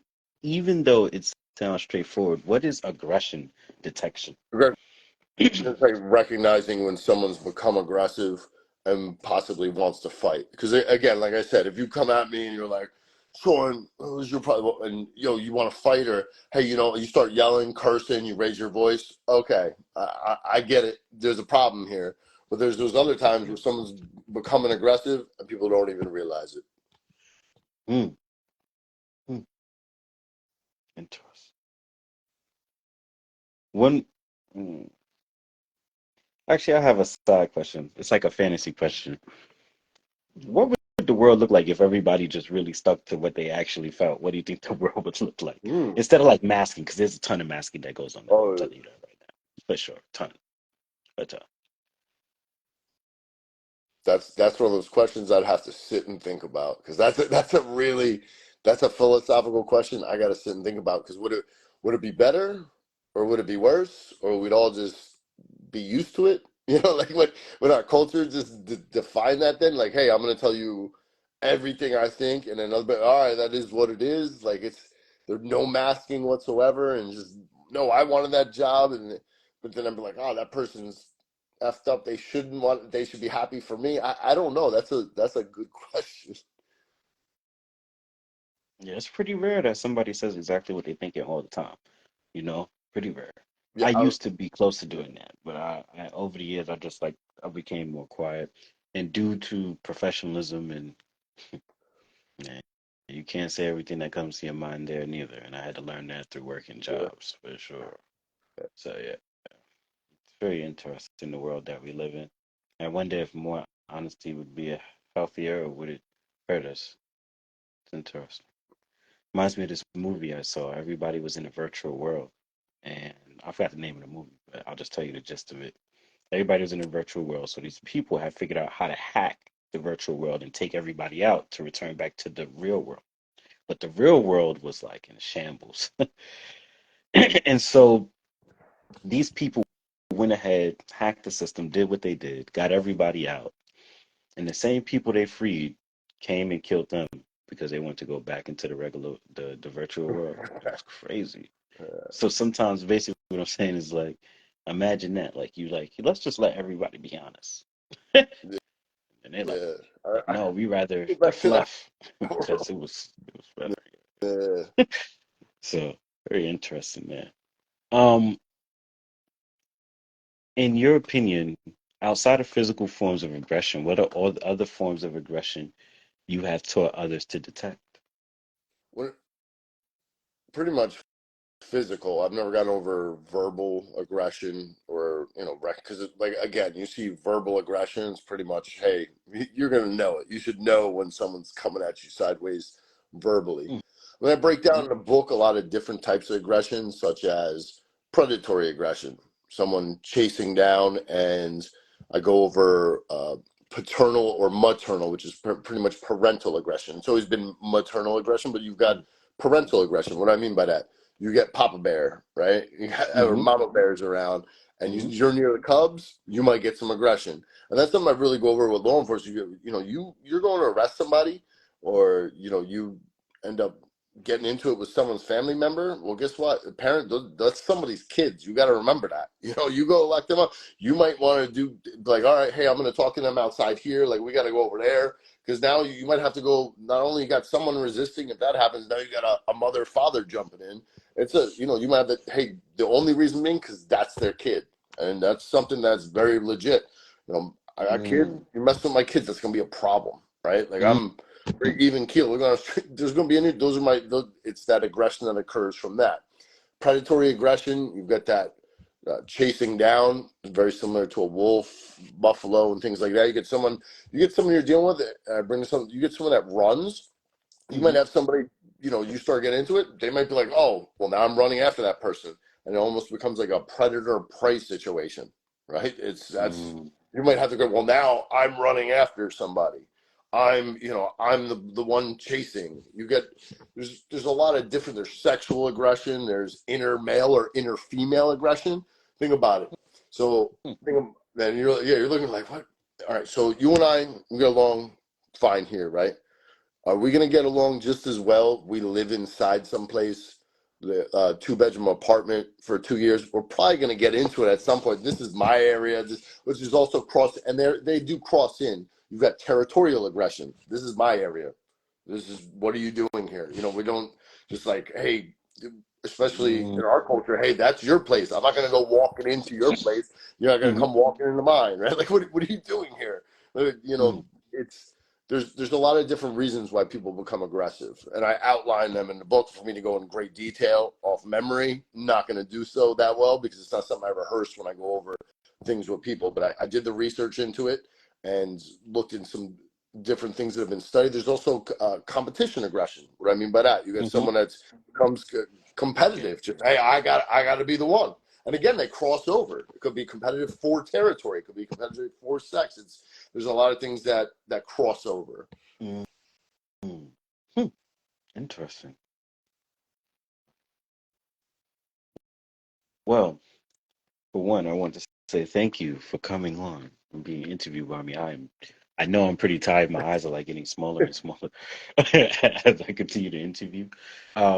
I wanted to ask you some closing questions, and then I'll definitely let you go, and I'll reach out to you right after. Okay. Um, I think one of the questions I have for you is, for one, how can those who enforce the law uh, be better to the citizens that they protect, right? And us simultaneously, vice versa. You know what I'm saying? We do Yeah. both. How can us citizens, you know, try to have a better understanding of what those who are sworn to protect, that are sworn to protect us, what they kind of go through, and how, obviously, yeah.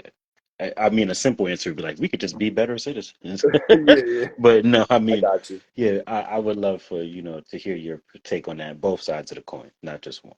Okay. So you look cops understanding that people you're dealing with are humans, right?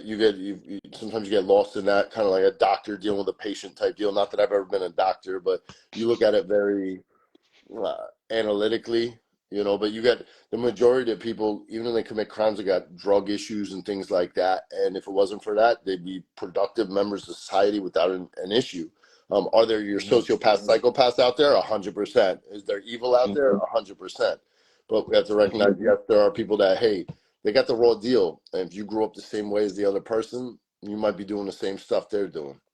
And on the flip, if you look at on the other side of it, the person, if you're looking at cops, just to remember, not all cops are bad. And again, I know you said you're 50-50. I disagree with that, but that's your opinion and you've had your experiences. For me, I think it's the overwhelming majority are out there trying to do the right thing, and you're dealing with a human too. The cops are humans. They, you know, 100%. yeah, it's pretty much they want to be humans. That person that's standing on the line that you're spitting at prior to a riot. Well, that person wants to go home to their family too, and their friends, and they go out and they live a life too. They're not always in that uniform. Although now with overtime issues, there are a lot of cops that are almost always in that uniform. But to remember that you're dealing with people that are human beings on both sides of the coin. Mm. And what, hmm, how can someone best communicate non-verbal? Oh, actually, I have a different question. Excuse me. What is one of the best what is one of the best countries in the world that practice not, well, excuse me, what country has the best educational approach to nonverbal communication is what I want to ask. That's I don't a know. good one. I don't know. That is a good Okay. question. I don't know, but I do know that I had to go travel to Europe to get a lot of training that I have, right? And I do know I'm still dealing with people in Europe that are running businesses on nonverbal communication, emotional intelligence. I know. Well, one guy I deal with is down in Australia, and it just seems to be. Uh, we shouldn't have to go travel to Europe and in the United States for that level of training, right? It should be here. And it started ECHVMAN. Some of the training is licensed through ECHVMAN. I'm over in England, went over to Italy, and this is where I'm getting training. And it's like, well, this stuff was all done by researchers in the U.S. Like, why isn't Hmm. there this training here? I mean, it also at the end of the day, it does sound good. Like, hey, travel to Europe to get this training, but yeah, I could have done this in California or something, or Texas, right? Like, I didn't need to go use the passport and go. But yeah, as far as the best, as far as I don't know, and I bring this up all the time. Like year after year after year in this country, you go to school, you learn English and maybe a second or third language, Hmm. but there's no like training on nonverbal communication. And maybe it doesn't need to be a full year. Maybe it could be like an elective. But I think it should be. It should be something like, hey, you should be able to baseline someone's behavior, learn how to communicate, things that you do, different cultures, because Hmm. that's a huge thing right there. Going back to Europe, I point a lot when I talk, when I'm instructing. And when I instructed in England the first time, European woman was like, "You were very aggressive," and I'm like, "Thank you." I thought we were going over things that were wrong because I'm, Northeast U.S. You're aggressive. All right, it's good. Especially sports and stuff like that. I don't see anything wrong with it. And she's like, "No, you can intimidate people." I'm like, "Well, I'm not trying to intimidate anybody." And then it got brought up again when I was in Italy in February. They were like, "Afterwards, you were pointed like this," and I'm like, what do you mean?" They're like, "No, no, no. We go like this." It's like, "Hey, you were pointed at me. You were pointed at me." And I'm like, "Oh." I'm like, "I don't mean to offend anybody." In Disney, they train their employees to do two-finger point. Yeah, because there are cultures that are offended by this, so they'll point, "Hey, you go over this way, you go over that way." So they train them to do 2 points. And I was told, and I never picked up on it because I'm usually sleeping on planes, but I was told, "Hey, pay attention to the stewardesses. They'll point like the exits are over here with two fingers." Now, again, I'm usually asleep by then. I put my hat over. I'm like, I know where the exits are. If this thing goes down, it's gonna be a problem to begin with. I think at least I'll figure out the exits at that point. You know. But yeah, I'm just yeah, just He's like, you're not gonna have to point me with two fingers anyway. I'll figure no. it out. At that All point, right, who? it is what it is. Um, do you think uh nah, I was about to nah. I was about to be like, do you think that nonverbal communication will evolve actually? Hmm. That's a good question. Again, I don't know. When you say evolve, I mean, with AI, who knows what's going to happen next? I'm a little concerned about that stuff personally, the AI in the future. But yeah, I think when you say evolve, you mean changing. It's always changing, I think, because you have different things. Think about this, right? You and I, what's this? You want a phone call, right? You know what it is, but you get now younger kids up like this. It's changing, and then and this is very specific to like emblems and certain things done with gestures. But Hmm. this, right? What's this? Peace sign. 60, 70, about 80 years ago was a V for victory. And you turn this around, I think it's in Ireland and England. It's an obscene gesture. So it's Hmm. it's things are changing over time. Where who knows? This could mean it's not going to mean peace in 10 years. It could mean I don't even know. Who even knows what it could mean? I think that when I say the evolution of nonverbal communication, with so I used to have some people in my life where I could literally just look at you and they'll be like, we'll be having a whole conversation. I don't even have to say much. It's just we have to be really in tune with each other though. Like really, really in tune. Like I had a best friend everywhere we go, something would start unfolding, we'll just look at each other, we'll look over, and it's like when we finally decided to start speaking about it, we was on the same exact page, no different, right? But that's because it's almost like a form of telepathy was there almost without it being like fully like telepathic, right? But it's like the pattern of behavior, then what's actually unfolding, the way that you know what I would respond to and how you would respond to it. You know, I think there's a certain point in evolution non-verbally that you can have with someone. It's not with everyone, which would be nice because then we would then be on the brink of a human evolution at that point. But just to have that communication with someone that's really fine, right? And to the point where the person knows exactly what you're thinking is like a high stage of nonverbal communication that I feel like could take place between two individuals. That is, I can't say fully evolutionary, right? Because I don't think it's necessarily something new that has happened. But I think it could be a next stage when it comes to nonverbal communication, as long as our consciousness is elevated with Hmm. that too, and our ability to understand one another without necessarily using words. Obviously, words will have to be in place first. That's the way that we relate to each other and communicate. But then after that, there's not much to say or much, yeah, it's not there wouldn't be much to say after the initial us getting each other down pat. Then we evolve. I would like to see like that be a human experiment. Maybe like get two people to really, really know each other, have them flow, bond. Literally almost like spiritually, mind, and even if body, if need be, but have them really, really close to each other, and then see as they climb what that grows into. So because it would be interesting. Like I said, I had a best friend back in the day. We barely had to speak back and forth to each other. All we had to do was look at each other back and forth, and we knew what was going on. Right. So Yeah, that's I could now. I see where you're going with it now. Like I understand because at first I didn't understand where you were going, but now yeah, I get that. So I got a really good friend of mine.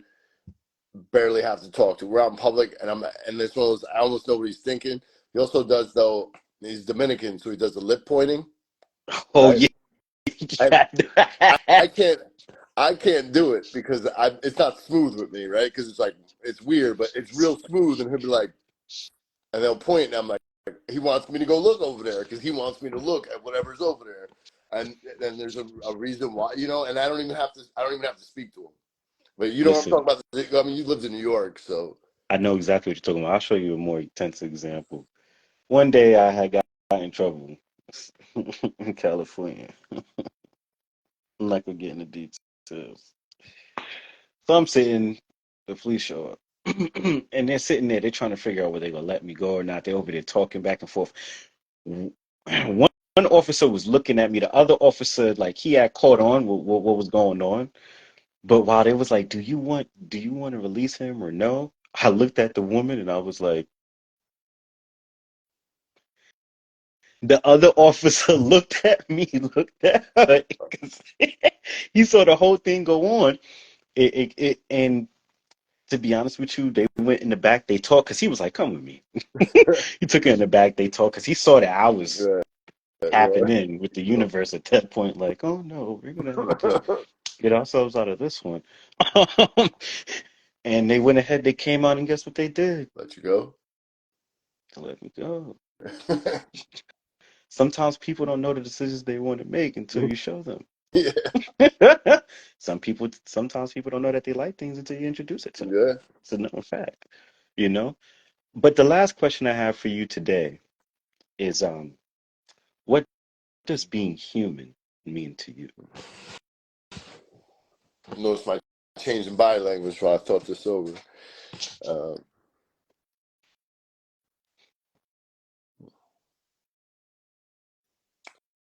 it's hard for me to articulate. I think I think the overwhelming majority of people are human, unless they're just so evil. The psychopaths, and there are psychopaths, sociopaths that are functioning in society, but I think the overwhelming majority of people are human, except for you get to that level of your Hitlers, your Pol Pots, your Charles Manson. I think otherwise everyone else people, because you can look at it and say, okay, people are humans, right? And yeah, that's pretty clear cut. But if I was to look at it from a more philosophical perspective, I would say I mean, 99.99999. I'm getting into math. That's not my forte, but you get really into it. The overwhelming, most people are human, but I can't say that all, because I would look at like your Pol Pot. You got to say no. In Cambodia, Hitler. You get those, and these are obviously your more prolific. But you look at Ted Bundy, am I going to say that's a human being? At some point, might have been a human being, but I can't say. I mean, the horrific things that someone done. Jeffrey Dahmer, can I look at that and say yeah, that's a person, but can I say that's a human being or a Mm. human? I mean, yes, it is a human scientifically. See, right? Now, see, I do way too much Spanish today. I'm practicing. I'm like, see, yeah. Yes, but I understand what you're saying that being human, and so your definition is that some people are not human, basically is what you're saying. Oh yeah, if you look at like I said, like your most prolific Pol Pots, the people that do real evil things. You look at people that have done, things to children, or just innocent people. Just you look at, you're like, no, that's not a human being. And scientifically, yes, still a human being, but I wouldn't describe that person like, yeah, as a person, but it's not. No, like the stuff you hear, like in Cambodia, they were doing with babies. And I don't want to get now. I'm going down I don't want to go down that Yeah, I negative hole didn't even again. know that. Right. Oh yeah, if you look up Pol Pot, and I've tried to find decent books on him because it's so, you can get all sorts of literature on Stalin, Hitler, and other, terrible leaders that have just came in and done terrible stuff, right? But it's hard to get, at least in English, a lot of literature on Pol Pot. And when you read about that and what they did when they came into Cambodia, have you ever heard of the Killing Fields? There's a movie about it, called The Killing Fields, and like what they did. My reading on this, and I'm probably not doing it justice, but they were taking babies and slamming them against trees until they died, like infants. It's just like horrific stuff. And then they actually found these Cambodian women were coming to the U.S. in California, and they were going blind earlier, like out of nowhere. They're like, why are these Cambodian women going blind? And the theory is they believe they saw such horrific things over in Cambodia that their body just said, no, enough. I don't want to see anymore. And these women were going blind, like just early. Like it was just really, really pretty. I don't want to say interesting, but crazy. Like it's a weird thing to happen. Yeah. So I'd like to, like I said, I'd like to see more literature about, because those, like when you read about stuff like that, you figure, okay, hopefully people, the more the word goes out, like things like this don't happen again. You know what I mean? Because it's just like I would not say that him or people that did something that's, to me, that's in. When I think of human, I'm also Humane. thinking humane. It's very similar, and I think it's pretty much the same thing in my mind when I look at it, not from a scientific standpoint. Interesting. Yeah, Cambodian women are beautiful. Yeah, yeah. beautiful, beautiful women. I've seen a neighborhood of Cambodian women. But without further ado, I want to say, Sean, thank you for coming on tonight and sharing with us your expertise, your story, and your time, most of all, right? I know that's one thing that we can't get back. So I hope that these 2 hours were definitely well spent. So that's one. And two is please let people know where they can find you at online, including your book, for those that will be watching this interview at a later All time. right. Thanks for having me, Joy. I really appreciate it. It's been great, and you do ask some good questions. I'll give you that. Like I'm like they're really thought provoking. I like it. You give me any Appreciate you. softballs, I'll tell you that. My Okay. my Instagram. strong Grogan body language, which and most people could probably see on this format, I'm guessing. Yes, And again. yeah, that's pretty much where I post everything. But that's where I really keep up with a lot of pre-attack indicators and fights and stuff like that. And my book, Beware the Body. It's also on Audible. You can get it, if you're, which I started doing lately. I don't know why. I used to be like, no, I can't, but I travel so much and I just pop it in my ears. And people are like, oh, what if you miss something? If I miss it, I miss it, right? It must not have been that interesting to begin with. And then I just Mm. go. So, because that happens. Like, we have read, and then you're like, oh, I'm like two paragraphs in, I got to go back. Well, I don't go back anymore when I'm listening. So, Got you. Well, listen, Sean. For those who are curious, this interview will be out in the next 24 hours. For those who will be watching this on YouTube, thank you for following us over to the channel. Please don't forget to like and subscribe. Also, Sean, I will be in contact with you shortly. All right. sounds good. Thank you. Thank you again. Thank you. Yes, sir.